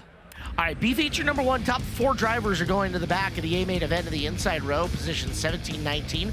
21 and 23, Kyle Busch and Brody Wake make up the front row of this. Hayden Reinbold and Landon Simon, Caleb Montgomery and Luke Hall, Cameron LaRose, Cale Coons, Wout Hoffmans and Cole Tinsley, Chris Andrews and Brian Paget. And then your 4 move-ups from the C. Ronnie Gardner is on a D to C to B run. Jeffrey Abbey, Austin Nye, and Shannon McQueen, your 16 cars for 15 laps. And all things considered, we might have a scratch out of this. The Andrews car was tore up relatively decent. That's a pretty quick turnaround to get him out there, so we'll see how many actually make the call. Curious to see how Kyle Busch reacts after going backwards in his qualifier. He looked good early, just started to fall back a little bit late. Narrowly missed out on locking in the show, had really good points coming in, was 3rd overall in points before the qualifier, but gonna start here on the front row and have an opportunity to learn about his race car. Big Al's been back there on the wrenches and get himself into his first ever Chili Bowl preliminary A feature event if all things go according to plan. But I'm curious to see this car speed for Ronnie Gardner. Remember how he was talking about he wasn't really too happy with it, but he's in a national quality ride for the first time and was a little upset the way that he, even though we all know how great the 6A cars are, but we'll see what happens. But he's going to come from deep. I'm only counting 14 out there, Chris. Okay. So Andrews might be a scratch. I'm trying to figure out who the other one is. We'll find out after the opening lap on the transponder loop. So again, 15 times to determine your top 4 in this one, with B2 coming up afterwards. Again, Kyle Busch trying to make the A main event in his first Chili Bowl attempt. Sassy LaRose, Wout Hoffmans, Cole Tinsley. Well, we'll figure it out when they come across the scoring loop. Lights out, B feature number 1. Looking for 4. Green flag is in the air. Oh, we got one around, locked up. Tinsley comes sliding in, and unfortunately, Shannon McQueen got the worst end of the deal. We'll have to try her one more time is McQueen. Tinsley's, I think, gonna head off to the work area. Does he have a flat tire? Can't tell from here. No. Quick turn. At least it looked up from here, but quickly to the work area goes Cole Tinsley. And boy, what a story that is. Motor issues, had to defer from Monday to Friday as we take a look at the IBOC replay. Got really jammed up around the top, and I mean, fortunately, the one who got the worst of it ends up being McQueen, who comes to a stop. Hard right front impact there from Tinsley. I'd be shocked that something's not broke. Radius rod. Guys, Brian, you've made it to the work area. Billy Lawhead's down here taking the right front shock off right now.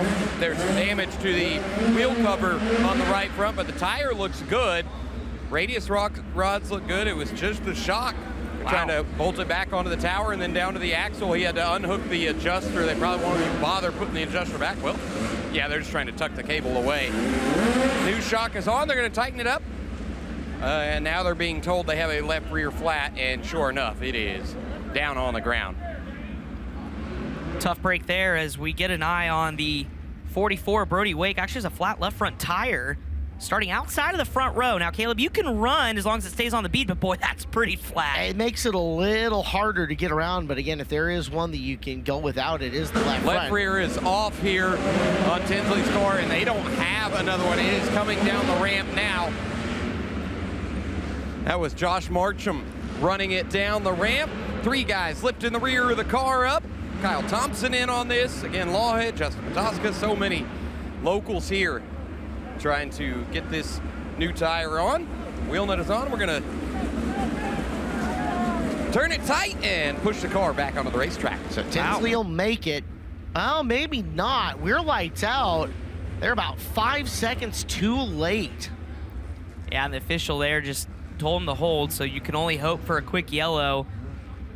Thought they may have had a chance, but Cole Tinsley's going to have to sit and hope for a yellow here as the lights have gone out. Kyle Busch and Brody Wake, your front row. B feature number 1. Top 4 advance to the inside rows of the final 4 spots in the A main. We're underway. Wake is a little slow to pick up, and again, trying to get that car turned in turn number 1. He'll drop back to 4th, but has her kind of up and going. Now, can everybody make it through 3 and 4? They can. We are 1 lap complete. Top 4 after lap 1. Busch, Reinbold, Simon, and LaRose. And it's Wake in the 44 trying to go around the 2 of LaRose for the final transfer. Meanwhile, Reinbold still in the lead away from Kyle Busch out in front of the field. Yeah, Kyle Busch just had trouble in 3 and 4, wrapping the bottoms, got off the bottom just a little bit, and Reinbold was able to capitalize. But how about this gaggle of race cars? There's Brody Wake that was going backwards. You also got the 8X there trying to make a charge through, or 8W of Caleb Montgomery. Wow, Hoffman's up there in 5th, 1 spot out. Montgomery really happy to see the top open up for him as Wake got down to the bottom. Now Montgomery, the yellow and black 8 car, a charge on LaRose. LaRose just got passed by Hoffman's for the final transfer. Here comes Caleb Montgomery. The final transfer spot, almost 3 wide in the corner, as Hoffman's trying to get underneath Landon Simon. It's Montgomery going around the both of them as Hoffman shoots back to the bottom and shuffles Simon back a spot. Beep, beep coming through. Wow, Hoffman's absolutely thundered his way on the inside to take that position, and here comes Cameron LaRose. Remember, LaRose had problems in his heat race. Oh man, one almost went upside down behind them. But around the outside, how about this move from Caleb Montgomery? Takes over 2nd from Kyle Busch. So move Kyle back to 3rd. He may fall back to 4th here. Here comes Wout Hoffman's around the outside. This might be one of those deals where Busch needs to know where to have his car right now. Bottom of the racetrack has not been productive for him. See if he swings it up to the high groove and tries something different. There he goes. He'll do that in turn 3, but boy, front end does not want to turn. And around goes LaRose, or underneath goes LaRose for the final transfer. Now Busch rallying back around the top, over halfway through this B feature. Gonna have to do better in 3 and 4 though if he wants a chance at it. Landon Simon pulls to the infield, so his bid on his prelim night is over here in the B as Peyton Reinbold has absolutely set sail, a full straightaway and a half on Caleb Montgomery. Wout Hoffman's holding on to 3rd, but on the bottom side, Cameron LaRose is starting to close him back in. Big gap back as now it's Cale Coons 1 spot out. So Coons 1 spot out. There's your D-main move up. Ronnie Gardner, D to C into B. He might need some help because we're coming into 2 to go. Reinbold is off and running. Montgomery, the yellow car, is sitting 2nd. Hoffman's and LaRose 3rd and 4th with just a couple left. Caleb Montgomery starting to back up to this battle here. We have a 3-car shootout for 2nd. As, oh man, one almost around. That was Ronnie Gardner. Lost a ton of time here as the white flag is out one more time around. Hayden Reinbold's going to see the checkered flag. Walking the dog on this one. Caleb Montgomery going to try to hold on to 2nd. At the stripe, he will. LaRose and Wout Hoffman punches his ticket to the show in his Chili Bowl debut. How about that? But Hayden Reinbold, that car looks really good as they will line up on the inside of the final 4 rows of the A feature. 17th, 19th, 21st, and 23rd starting spots coming up for the 30-lapper. Let's go to the top of the ramp. I believe it's Blake Anderson with an interview. It is. Hayden Reinbold locks into a 2nd career prelim feature. He's 17th back in 2023. Hayden, we saw you moving around out there. You made the pass for the lead on the bottom, went to the high side. The car that maneuverable? Yeah, the car felt really good there. We kind of struggled in the heat race and qualifier, but the boys did a really good job there and made the car really nice there and felt really nice, yeah. Hayden Reinbold going to look to charge through the main event tonight. He picked up a POWRi midget win back at Lucas Oil Speedway on May 4th. All right, thank you, Blake. K1 Race Gear interview up top. 1 more B feature to go. Another 15-lapper outside row in the back. Going to be due up. Positions 18, 20, 22, and 24 for B feature number 2. And a surprise here, too, on the pole. Chase McDermott, one of those that many expected to lock in through the qualifier. Just missed it by the narrowest of margins, but going to have a pretty tough beat feature with Dominic Gordon, TJ Smith, Kyle Jones, another ace in this building. So no race inside this building is easy by any means. It feels like Jones has just been digging himself out of a hole all night tonight. It's never been right place, right time for him. He's got the outside of the second row coming up in this, right in behind Gordon. So we'll see here in a minute or two. You're also going to have the Oklahoma Cowboy Ace McCarthy starting way deep in this field. We're talking like 14th and trying to run his way up and through. Let's give you the full lineup right now. Chase McDermott and Dominic Gordon, 1 and 2. Wesley Smith and Kyle Jones, 3 and 4. TJ Smith, Kenny Johnson, Glenn Stiers, and Josh Hodge.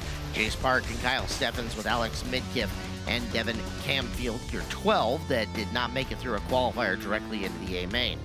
Move-ups from the C, Don Drought Jr. and Ace McCarthy, Sam Henderson, and Colton Garris make up your 16-car field. 15 times around as they work down the ramp. 2 by 2 they go.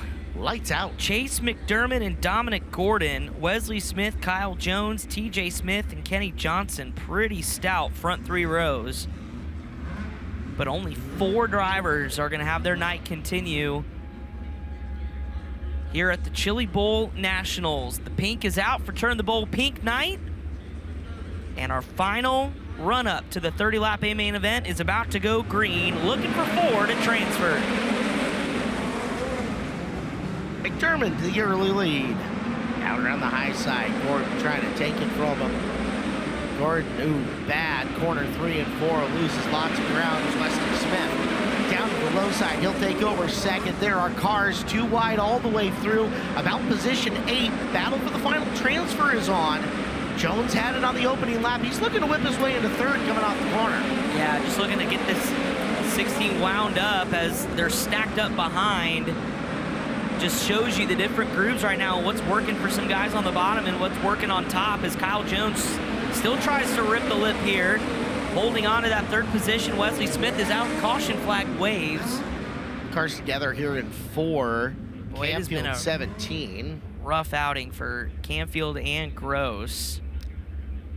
Is that Garrett? Or Garris. Yep.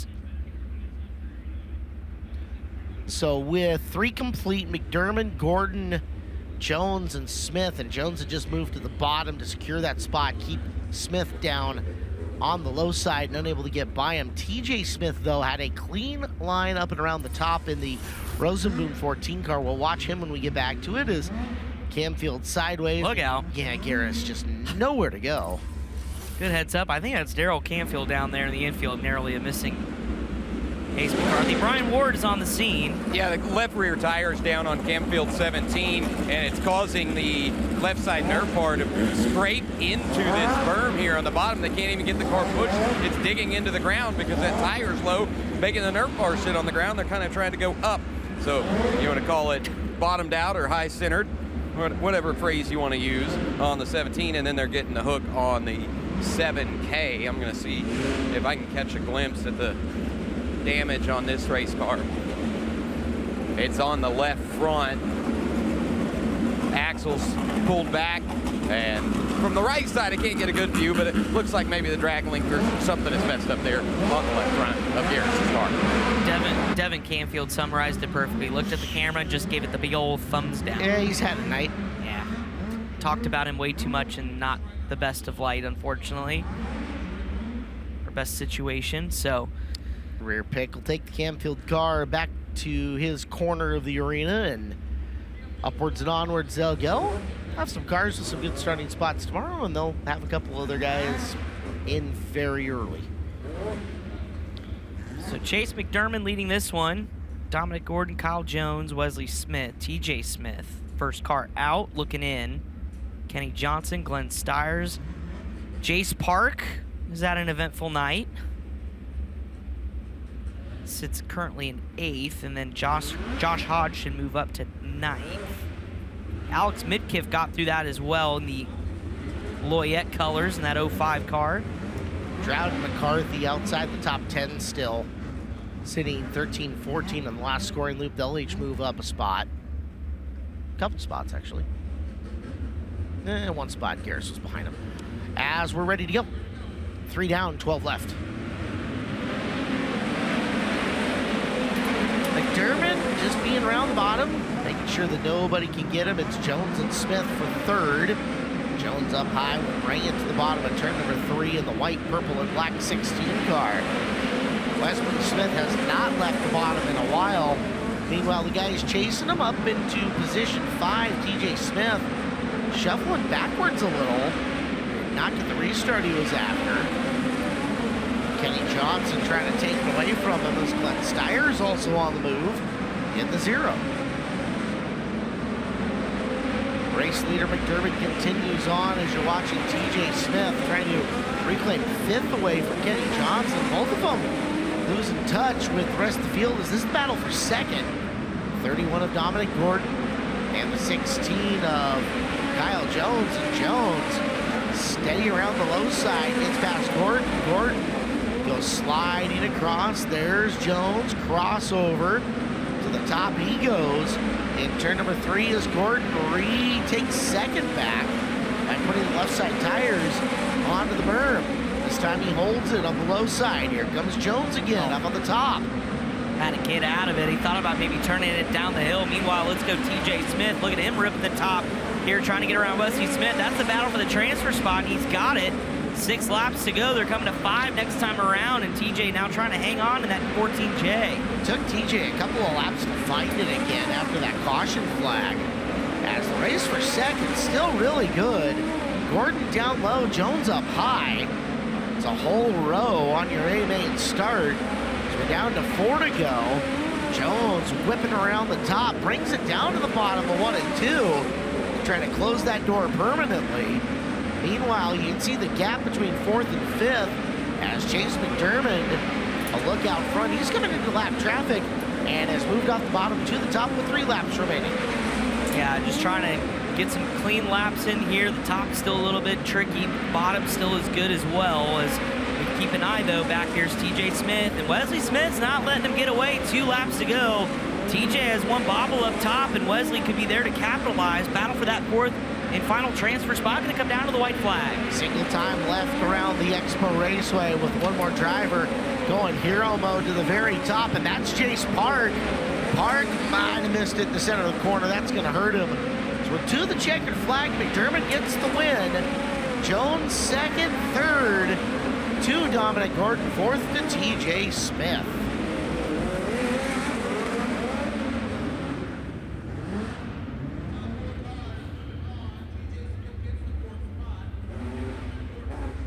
All right. We have our 24-car starting field. One thing left to do. And that's race to find out which final 2 cars will join the pole shuffle and lock in to Saturday night's championship A-Main finale. Let's kick things up top. A K1 Race Gear interview. Chase is my witness. I literally just got run over. Holy crap. What Chase, else? No, you almost got ran over a lot of times I know, already. but I really did just now. All right. Vouch for him. He did.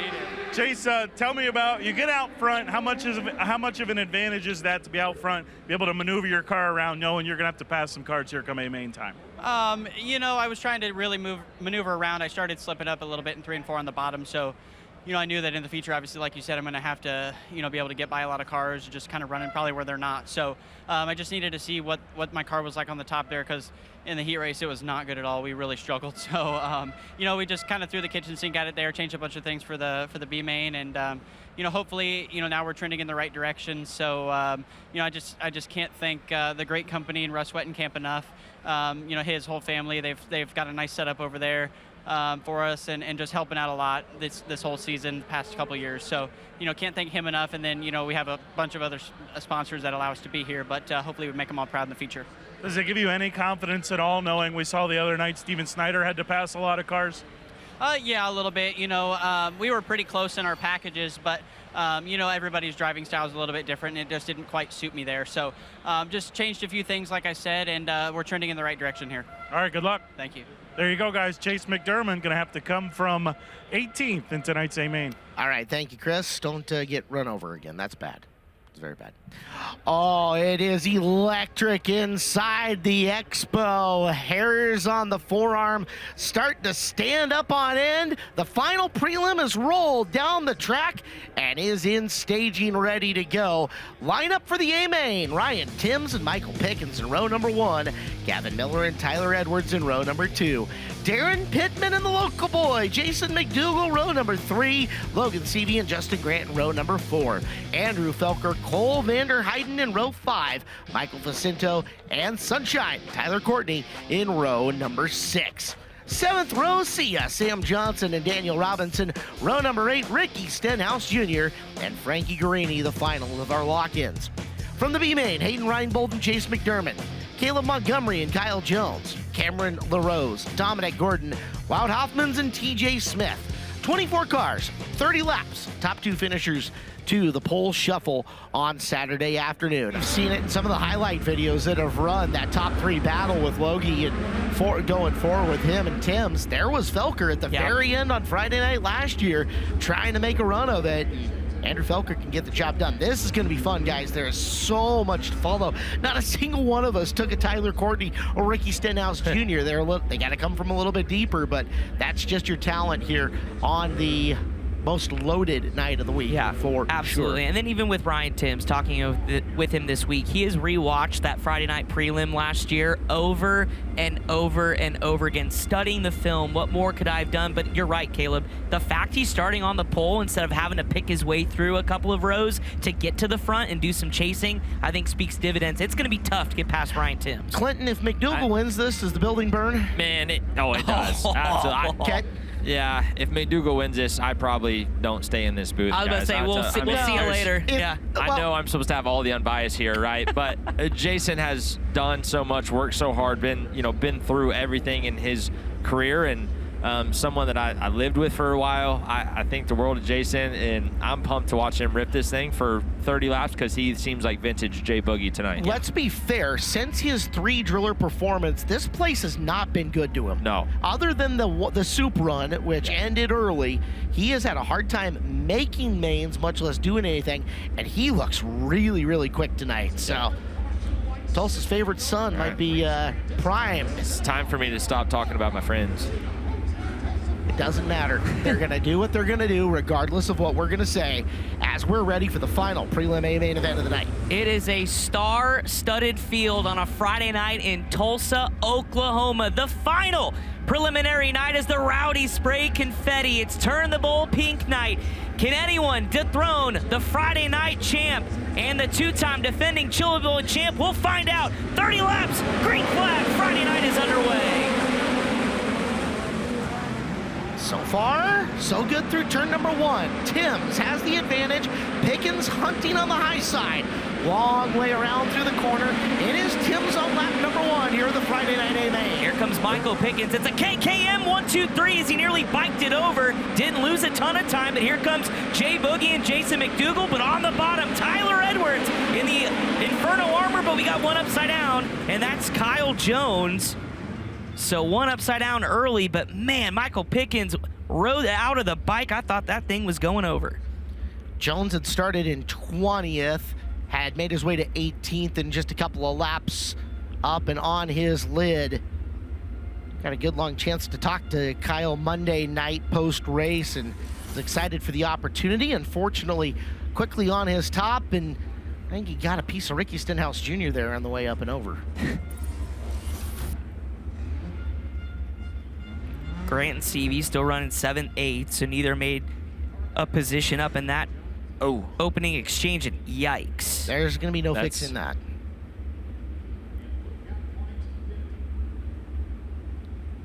So guys, 2 laps into this, and one of the things that's been talked about in the Keith Kunz Motorsports cars over the years, and this has been confirmed by various drivers, not all of them are given every shock adjustment in the car.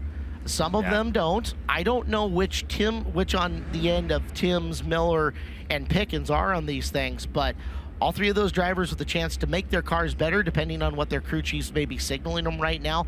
We know going through the field, the guys like CV and Grant have that, and this yellow flag, couple laps at speed. If you wanted to take a little swing at it, good timing to do that. Yeah. Blake's down there to assess the damage.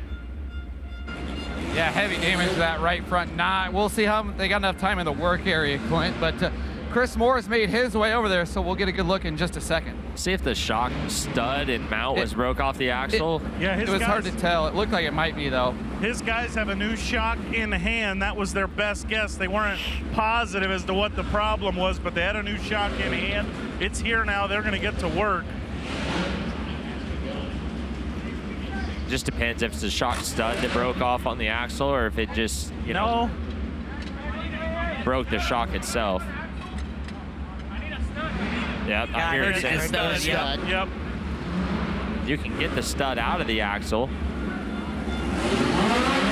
Radius routes looking to the right-hand side. Over, they got the new one going on the top.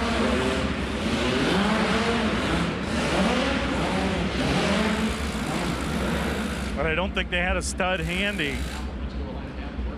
Sounds like we got work going on here on the left front as well.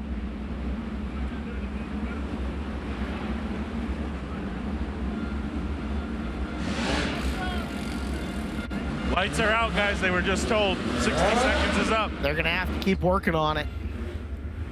So caution lights turn out around the arena. Ryan Timms leads the first two. Gavin Miller and Michael Pickens right in behind him. Tyler Edwards 4, and Jason McDougall sitting in position number 5. Of note, Grant ahead of CV right now. They are in 7th and 8th. Back to green with 28 circuits still to go. Ryan Timms, Gavin Miller back down to turn number 1 and 2. McDougall gets up over the berm, and he's going to stall it. Pickens stalled it getting into 1. Oh my goodness, heartbreak as one of the 3 Keith Kunz Motorsports entries that was in the top 3. Now we'll have to restart the tail, but this gives life to Kyle Jones in the work area. Yeah, you said it, Chris, and they got a new stud going on right now. They're ready and after it. Michael Hubert's down here. They are getting after it, and like I said, they got a new stud, and it's going in. They're also replacing the drag link. Drag link that goes from your pivot arm, controls your steering. As we get a look at our iBox brings it's a replay. Watch Pickens get in on the bottom here.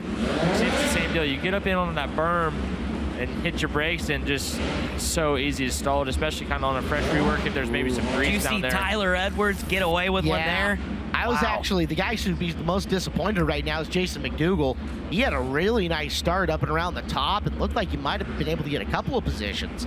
Now he'll get one from Pickens stalling it out, but same time, McDougall could have gotten one more there too. Lights are going back out, guys. Yeah, they're ready on the right front, but the drag link they don't have done yet. Lights are out. Well, never say never. We could get another yellow, but it's still Ryan Timms, Gavin Miller. Now Tyler Edwards to 3rd, McDougall to 4th, Pittman 5th. That's your top 5 with Grant and CV in tow.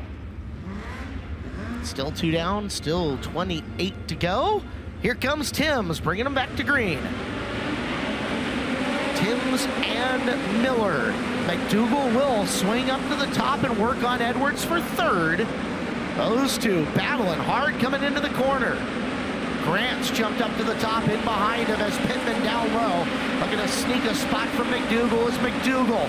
Momentum on his side, rolling into 3 down the back straightaway. Cut to the bottom to take that line away from Tyler Edwards and protect. So McDougall up to 3rd, jumped back to the top in 1 and 2, gonna follow Gavin Miller around.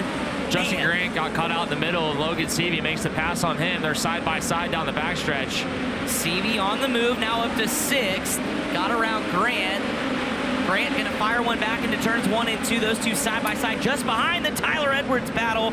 There for 4th with Darren Pittman. Pittman to 4th, Edwards back to 5th. Here comes Seavey around the top. Pittman might need to get back to the top in a hurry, although Seavey's we got one maneuverable. Grenaded on the front straightaway, sparks and smoke. That thing spit chicken bones all down the front stretch. No kidding. As Vanderheiden, Cole Vanderheiden is quickly climbing out of that car. We saw sparks, flames, pieces. 26 of 30 complete. 24 to go as Vanderheiden's run is done. Been a great night for him. Sad to see it end like that. For a Chili Bowl rookie, you couldn't have imagined up to this point how good it could have gone. He was 8 at the time. We'll get a second look at it and a third look from the Eibach replay as you saw it happening down the front straightaway. Big smoke, and where there's smoke, there is fire in the case of Vanderheiden. We'll pull it around from the speed shot in turn 1, and yep, up it went. So in that, a lot happened in those 4 laps. We'll kick it down to Brian real fast first. Brian. Yeah, Cole, that thing went up and pulled into the infield with a lot of flames there. Did you get anything on your suit? I don't think so. We had a really fast car there. That just sucks. I don't really know what happened, but I think we were running about 8 there. But definitely a really good first run here at the Chili Bowl. I don't think we're going to be able to get back out for tomorrow, but definitely really excited for this run. Sucks for this to happen, but I can't thank Kyler Johnson Racing enough for all this opportunity. And it's been a fun day, and we'll try again next year maybe. Glad to see you climb out of that one. Fire's a scary thing. Well, he deserves another chance for sure after a great rookie run. All right, so Pittman to 4. Seavey was on him. Seavey looking super maneuverable too. Like that car working both high and low here. 6 down, 24 to go. Back under the green flag. Into the top goes Gavin Miller this time. In tow is Jason McDougall. Pittman on the bottom. And he's going to race now Logan Seavey, who's going to try to circle the wagons. And Logan Seavey's now going to look to get to 4th. He will now dive to the bottom on McDougall. Seavey's got that rhythm going right now where, yeah, they can try to defend him, but he can put that car wherever they are not. Going to take a spot from McDougall coming off the corner. Timms has to wrap it. If he and Miller don't start getting away, Seavey is going to be on them in no time here. That's how strong he is as we watch the battle for 4th. Battle for 4th. Logan Seavey's already now caught the back end of Gavin Miller, and he is wasting no time. Going to apply all sorts of pressure as Miller got tight on the cushion, and here comes Logan Seavey now to the bottom looking for 3rd. Coming into 10 laps into this, 20 to go, 1/3 of the way through the race as Seavey stalking Miller up around the high side of the track. Gavin getting some rhythm back and trying to reel back in Timms, who's made a line change down to the bottom of 3 and 4. It is Seavey, a couple of car lengths back of Gavin Miller, the defending Chili Bowl champ, on the hunt for 2nd out of 2. Hounding, it's just absolutely stalking his prey right now as Logan Seavey just trying to find the best maneuver on the bottom. This time in 3 and 4 is going to get a bit of a run. He's going to try now bottom side of 1 and 2. Look how well he runs. The berm's going to try to pull, even he can't. But Logan Seavey's trying everything he can to rattle the cage of Gavin Miller. Clinton, it's something you've talked about with Seavey in the past, his racecraft here at the Expo, second to none as he continues to pressure up Gavin Miller. To Miller's credit, though, he's keeping Timms in striking distance. Miller's kind of got to figured it back out and starting to make clean laps. That's actually what Logan probably wants to see. If he can get up there and start racing with Ryan Timms for the lead, Logan will have a chance to pounce on both of them. We're coming in on halfway. This time, 15 down, 15 to go. Ryan Timms has led them all. Gavin Miller, Logan Seavey in pursuit. Seavey for 2nd. Slide job through the corner. Cannot connect on it. Coming back after him in 3. Really good rebound for Gavin Miller to not panic and just cross over Logan Seavey. But Seavey's going to try now to regroup. But hey, they both have caught Ryan Timms. Ryan Timms starting to back up to these two here. That's what Logan wanted right there is Gavin Miller to start racing at Ryan Timms. That's going to open the door for Logan to maneuver around and find a way past him. Timms has got to get moving a little bit faster as Seavey slides up. He will take 2nd for the time being. Miller in on the back. He turned his teammate. Turns him around. Oh my gosh. He didn't mean to. He just didn't expect Ryan to go to the bottom like that. Oh, what a horrible deal for both of those guys. And now the big question is who was 2nd at the line? The disbelief on the KKM crew members after that exchange in the battle for the top spot ends with Ryan Timms spun around. It's got to be disbelief for Ryan. Heartbreak for sure. Let's look at it one more time. That's Timms up on the top in the orange and white 67. Down the back straightaway, a huge run for Miller. Timms trying to woe it up to get in on the bottom at turn number 3. Miller just down. Miller had no clue. He was committed. Gavin's all but stalled his engine. Man, what a tough deal. If you're Gavin Miller, you got to somehow try to put that behind you because you're about to wage war with the best in this building. Yeah. He was ahead on the last time around. It wasn't a huge margin of distance between them. In fact, it was about 0.03 of a second that Miller was ahead of Seavey the last time by. But you're right, Clinton. Now it is all about what's going through Gavin Miller's head at the moment. Yeah. He was fairly successfully defending that position from Logan Seavey before catching Timms. Question is, what happens now? Timms leads the first 17. Gavin Miller here at the start of lap 18 will bring them back to green. And with all that, how about TJ Smith up to 10th from the B main, biggest mover. 4th, that is dead last. Unbelievable. Tyler Courtney from 12th to 6th, trying to crack the top 5. We're not done with some movers and shakers here, but all eyes, of course, are going to be on this battle up front. Miller, Seavey, Pittman, McDougal, Courtney, 1 through 5. Edwards, Vicinto, Grant, Smith, and Felker. And Caleb, it's going to be a minute. There is a lot of fluid on the bottom of the racetrack over here in turn number 3, and I heard over in turns 1 and 2 as well. Blake, any idea where it came from? I did not see where it came from. I just looked, happened to walk back over and look like the track was really shining, and it is all down the backstretch as well. Into the middle of turn number 3. The 2P of Cameron LaRose just got pushed up the ramp. Don't know if that's if that's a connection or not. We got another one here getting pushed up the ramp as well. Cameron LaRose had only made 13 laps, so he's roughly five or 6 short of where we're at. Vanderhyde coming to you. That was from earlier. Yeah, you would think Cameron LaRose, if that was his deal, would have possibly, been ran in by now, or we'd have seen something about that. Right. So we'll see who drops out of the running order when we get back to her. Again, Gavin Miller's got to clear his head from what just happened. Yeah. You can make your apologies later if you need to, but you got a race to win right now. Yeah. I do think, applause to the Tulsa track officials here for, we've seen punishment for things like that. I think that's pretty obvious that it wasn't anything intentional.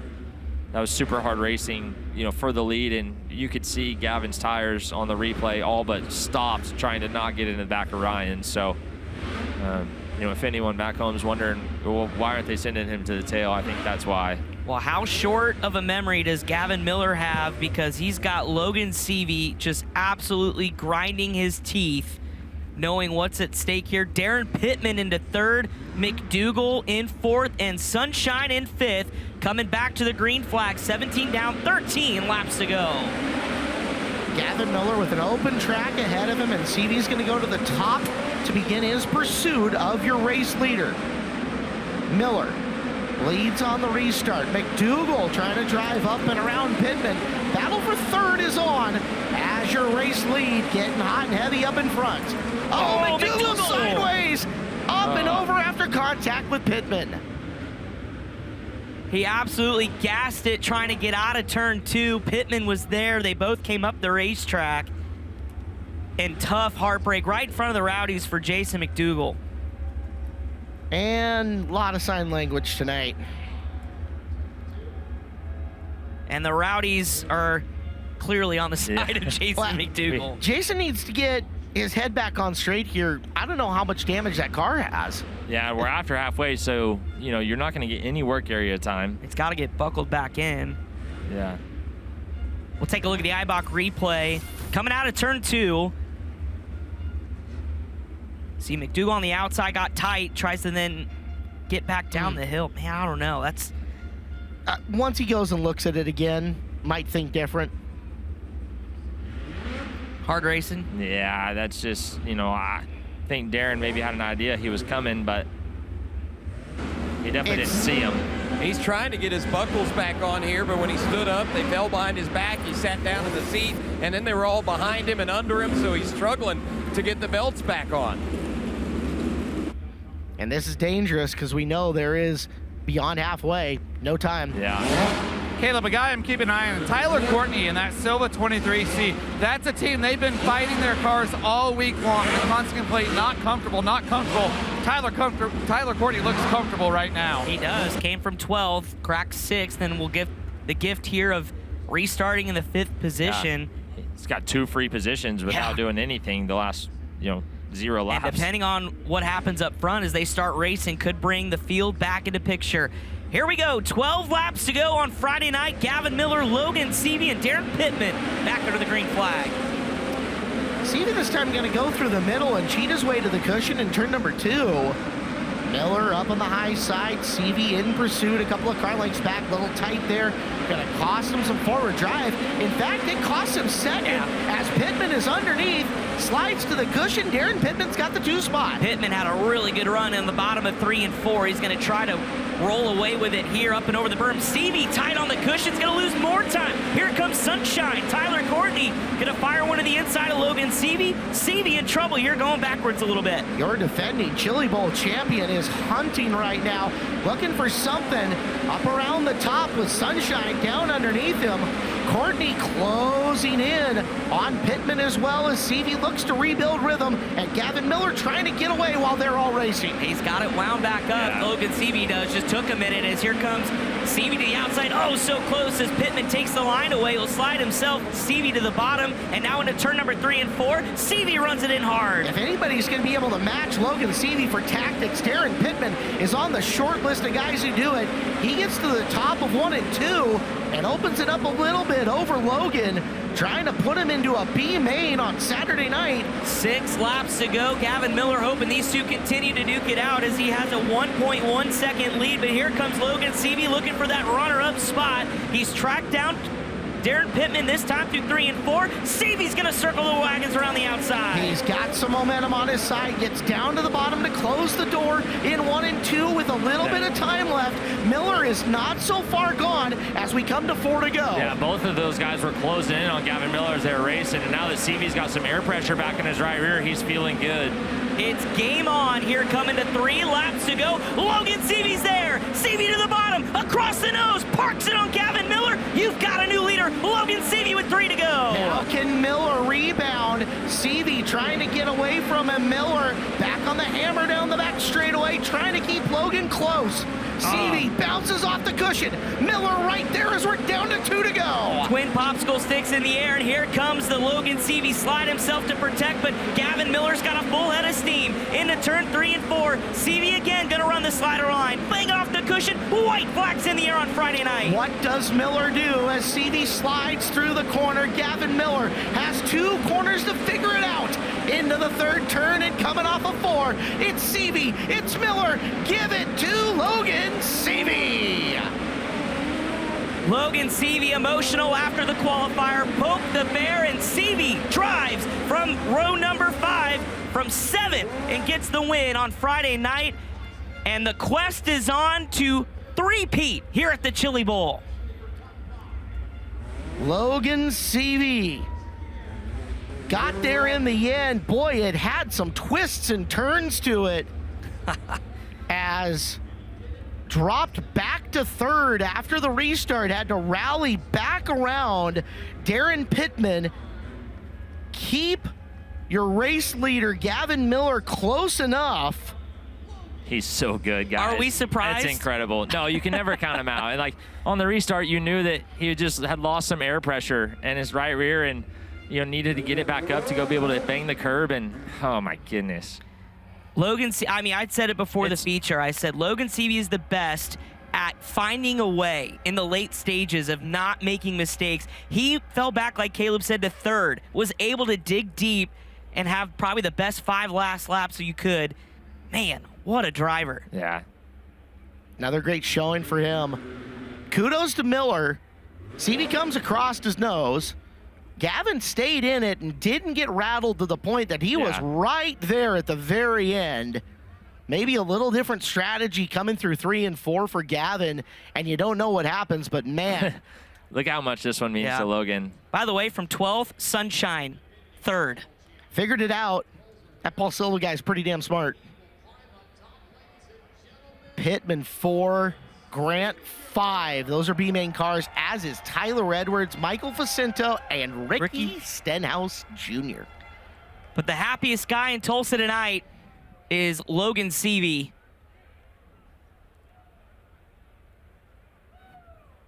they're all special to win here in this building, Oh, whether man. it's a prelim or a Chili Bowl. But you think after the day they've had, this one feels good. Yeah. Well, you don't poke the bear, right? Yep. That's moral of this story, especially when the Bears got Kevin Swindell on the wrenches. Yeah. Sam Johnson 9, Felker 10, TJ Smith 24-11. Hayden Reinbold, Daniel Robinson, and Dominic Gordon will all be C-main cars. Let's kick it down to the house. Fans. Sutter, California's Logan Seavey with tonight's Hard Rock Casino qualifying night number 5 win. A big prelim win. And he's getting congratulations from Kevin Swindell and crew. Gonna crack him open an ice cold beverage to celebrate. What a race we saw. How about that, my boy? You just set yourself up for an unprecedented, not to get ahead of ourselves, three-peat. And I wish you would have been, maybe you did see some of the fans out of the corner of your eye. You about blew the roof off of this place when you got by Gavin down there on lap 28. Yeah, this is one of the one places in the world where when the race gets interesting, you feel it and you see it for sure. These fans are absolutely out of control. The rowdies were going nuts every corner. I didn't get off the corner with that slider good enough, and I knew he was right on me every corner, and I just had to keep sliding myself, and I wasn't really good going across the slick. I don't know how much you can see it on the replay, but I nearly stalled it on the last corner. I was completely sideways and completely out of the gas, and I thought it was going to die on me, but man, I just can't say enough about this team. What Kevin and Tim Bertrand and all of our partners have done for us, Chris Harvey, Mountain Mechanical. There's like 30 of them on the car this week, and I just can't thank them enough. I know Bob Hurley helped us out a lot this week, and Shields came on board, and it's been a great few weeks. And man, I just felt good earlier, and then felt not good in the qualifier, and we had to make some big swings. And man, I kind of just talked to Kevin really quick and said what I think we should do and what I needed, and left him alone to do his thing. And this thing was so fast on the cushion. I could even crawl the bottom really good early, and I ran a lot of ugly laps, and the balance still isn't where we need it to be for tomorrow, but we're definitely headed in the right direction. You know, one thing about it, you get to the bottom of this ramp, you're competing at the Chili Bowl Nationals, driving for Kevin Swindell.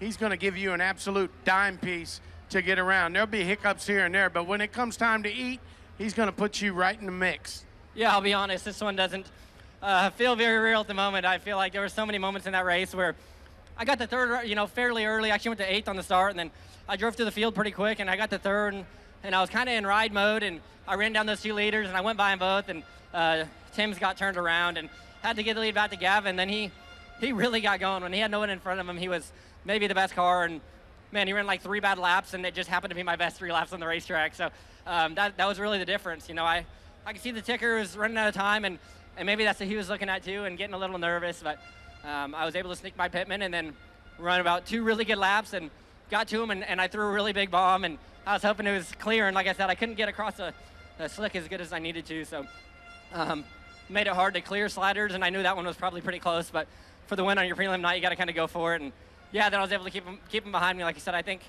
in open track, he was probably a touch better than me, and that's where we got to get our car a little bit better. From the sounds of these fans, I think you've picked up a few fans over time, and we'll let you get off and go talk to the TV folks, and a well-deserved trip to victory lane tonight. It was quite impressive, buddy. Yeah, I feel like of all the prelim nights we've won so far, that was, last year was really intense, but I feel like I really earned that one. I feel like I had to get up in the seat and make moves when it mattered most, and luckily came in just in time. But yeah, like I said, I feel obviously really good right now, but I know we have work to do before tomorrow. No doubt, workload tomorrow. Ladies and gentlemen, one more time, let him hear it. Sutter, California's Logan Seavey, your qualifying night, Hard Rock Hotel qualifying night winner. How about that? Hell of a win for Logan. We still got to see where he's going to start in the pole shuffle because that is up for grabs, but CV has put himself in position once again to have a Saturday night to remember as he defends his Friday night crown and in position to maybe go 3 times. Chris Moore is down trackside with 3rd place. Sunshine, Tyler Courtney. Yeah, thank you, Caleb. 1 spot out of a lock-in, but coming from 12th, and I know you haven't felt comfortable much this week. How good does this feel? Yeah, I mean, even the whole trip out west, I wasn't super comfortable, but, yeah, tonight is I just told them a huge weight lifted off my shoulders, I feel like, and just get a little confidence. It's like playing golf. Like, you have a few bad rounds and you just can't quite get yourself going. We just needed a run like that just to get ourselves going in the right direction. And obviously, Kyle was pretty good on Monday. We weren't where we needed to be. I feel like we gained a lot of stuff there, especially for what I need, and I think it'll help Kyle too. But just, yeah, our Nostra Energy Drink car was really good. Coming from 12th, you got to pass as many cars as you can. Running third and not locking in sucks, but we'll be at the front of the B and give ourselves a chance to make another Chili Bowl Saturday night here on, in a different car. The first, so many years I ran here was in a Clausen Marshall car. So to come here in a different car and different crew chief and different everything is, just a little bit different. But man, it feels great to finally get a good run. I felt like I used to be, halfway decent in a midget, and then I started second-guessing myself, out west. And then even tonight in the heat and the qualifier, just like, man, what the heck am I doing? And then, finally put a solid run together. And thank you to Paul, Trevor, Doug, Kyle, and Caitlin. All their partners along with us. Like I said, Nostra Energy Drink. My team, Clausen Marshall, for letting me come do this in the off season, and just been an awesome experience so far. And like I said, we'll start at the front of the V and see if we can go get ourselves in another feature. All right, good luck tomorrow. Thank you. There you go, Sunshine. A quick 12-3 run in a much better position than he thought he'd be for tomorrow. Definitely a momentum builder for him and that team. He was up. He got up forward. Middle of the race might have faded, but at the very end, he was right there. So congratulations to Sunshine, Tyler Courtney. That's the best that car's looked all weekend, too, and I know they're going to be locked and loaded for tomorrow. Speaking of locked and loaded, Earl Hoon Jr. is with our second-place finisher. Well, Earl's off tonight, so I'm going to fill in for him. Thank you, Brian. Thank you, Brian. Gavin, you took that lead earlier after the incident there going into turn number 3. You lead it up to lap number 27 when Logan carries it around. When you see that car come around, what goes through your mind? What do you think you're going to do to change and get that top spot back? Honestly, not really much within what I was doing in the beginning. I just had last 3 very bad laps, and I kind of got a little bit nervous there, got tight on the cushion, and did it another time after that, and then Logan was starting to mess up a little bit there at the end. I could get to his back bumper, but it was super hard to slide him after that just because he was running that slider line, so it made it super difficult. And like I said, I didn't mean to. I know everyone's probably mad about that. About me wrecking him, but I truly didn't mean it, and I just gotta apologize to him, and I'll talk to him when I get back. But that was a bad call on my part. I was trying to race CB hard and hooked his rear bumper, and I tried locking it up, but I couldn't slow up in time. All right, we're going to let you, they're calling you back to the stage, so head on over there. Guys, when Gavin climbed out of the race car, was standing right by that machine, he stood up and Bo came over there and immediately he apologized to Bo. He said, I didn't mean it. He said, I was thinking about it ever since that. So just like what Clinton talked about and what Caleb said, you got to put it out of your mind. He had that in the back of his mind throughout the remainder of the race. Yeah, and that's got to be tough to do, but on the flip side, he joins Landon Brooks and Brennan Crouch as first-time Chili Bowl National A-Main lock-ins. So we have got Chris Moore, who has got our winner of tonight, Logan Seavey. Yeah, just took a swig of victory fuel and got to feel good after a victory.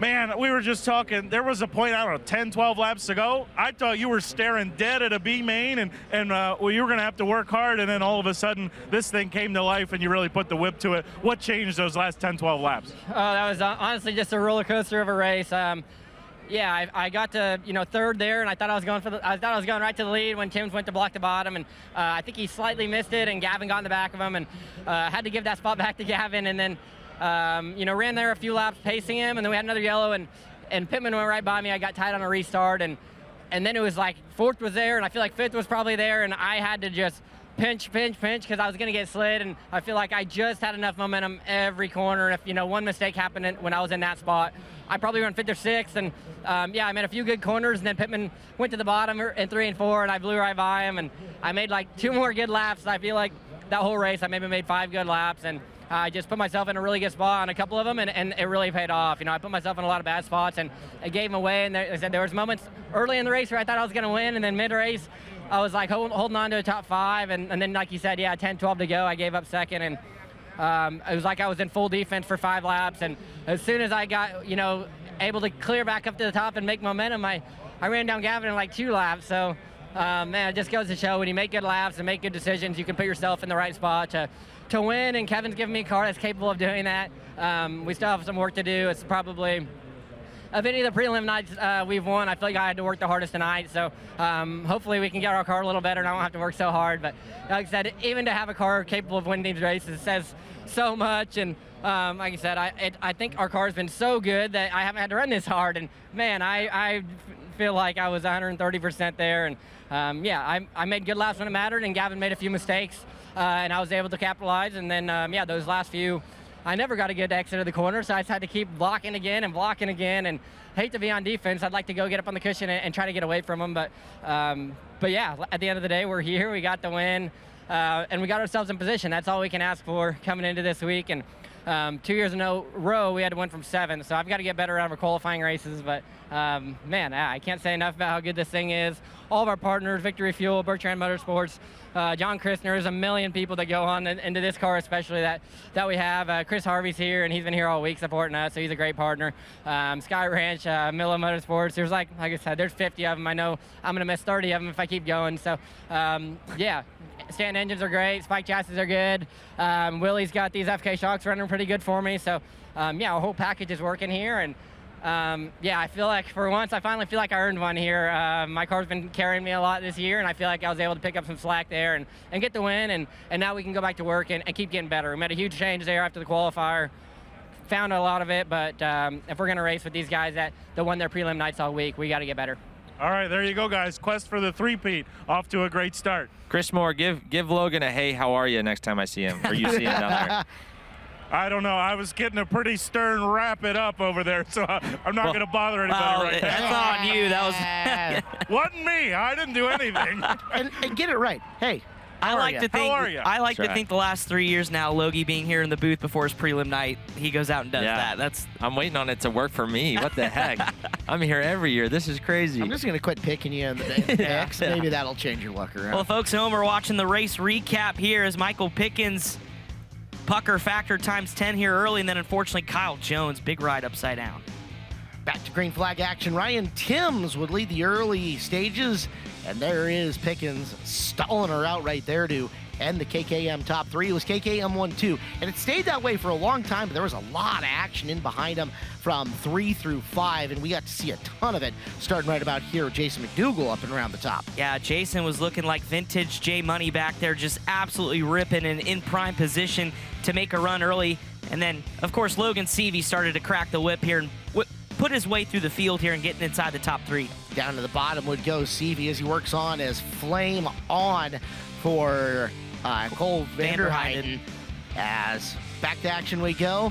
Darren Pittman moving and shaking and moving forward. Good night for the former Outlaw champion, trying to hold off Seavey. That would not be the last we would see of Pittman over the course of this. Seavey carves his way in front of Pittman right there. Coming back after him, carves his way in front of Miller, and Gavin Miller then tags the back of Ryan Timms on lap number 18, taking Timms out of the contest at the front of it. That wasn't the only drama. Contact with Darren Pittman, Jason McDougall out of the race, letting DP know what he thought about it, but then it was back to green flag, and Logan Seavey began his hunt for the front. Unfortunately, shuffling back right away. As down on the bottom, Pittman shuffles him to 3rd. Seavey finally gets the air pressure built back up in the right rear, dives down low to close her off, and now on the charge, looking to get forward as Tyler Courtney ascends in the top 3 with that move right there. Yeah, and Tyler really had to fight for it, but man, that car came along straight from 12th, finished in podium spot, but that was the winning move right there. Logan Seavey, knife's edge, got the pass. Gavin Miller tried to track him back down, but it's Logan Seavey. Move over, Justin Grant. Mr. Friday Night is Logan Seavey. That was a good job by Gavin Miller, too, on that slide job from Logan. Didn't clear by the most, and good job by Gavin to stay in contention there and still finish 2nd.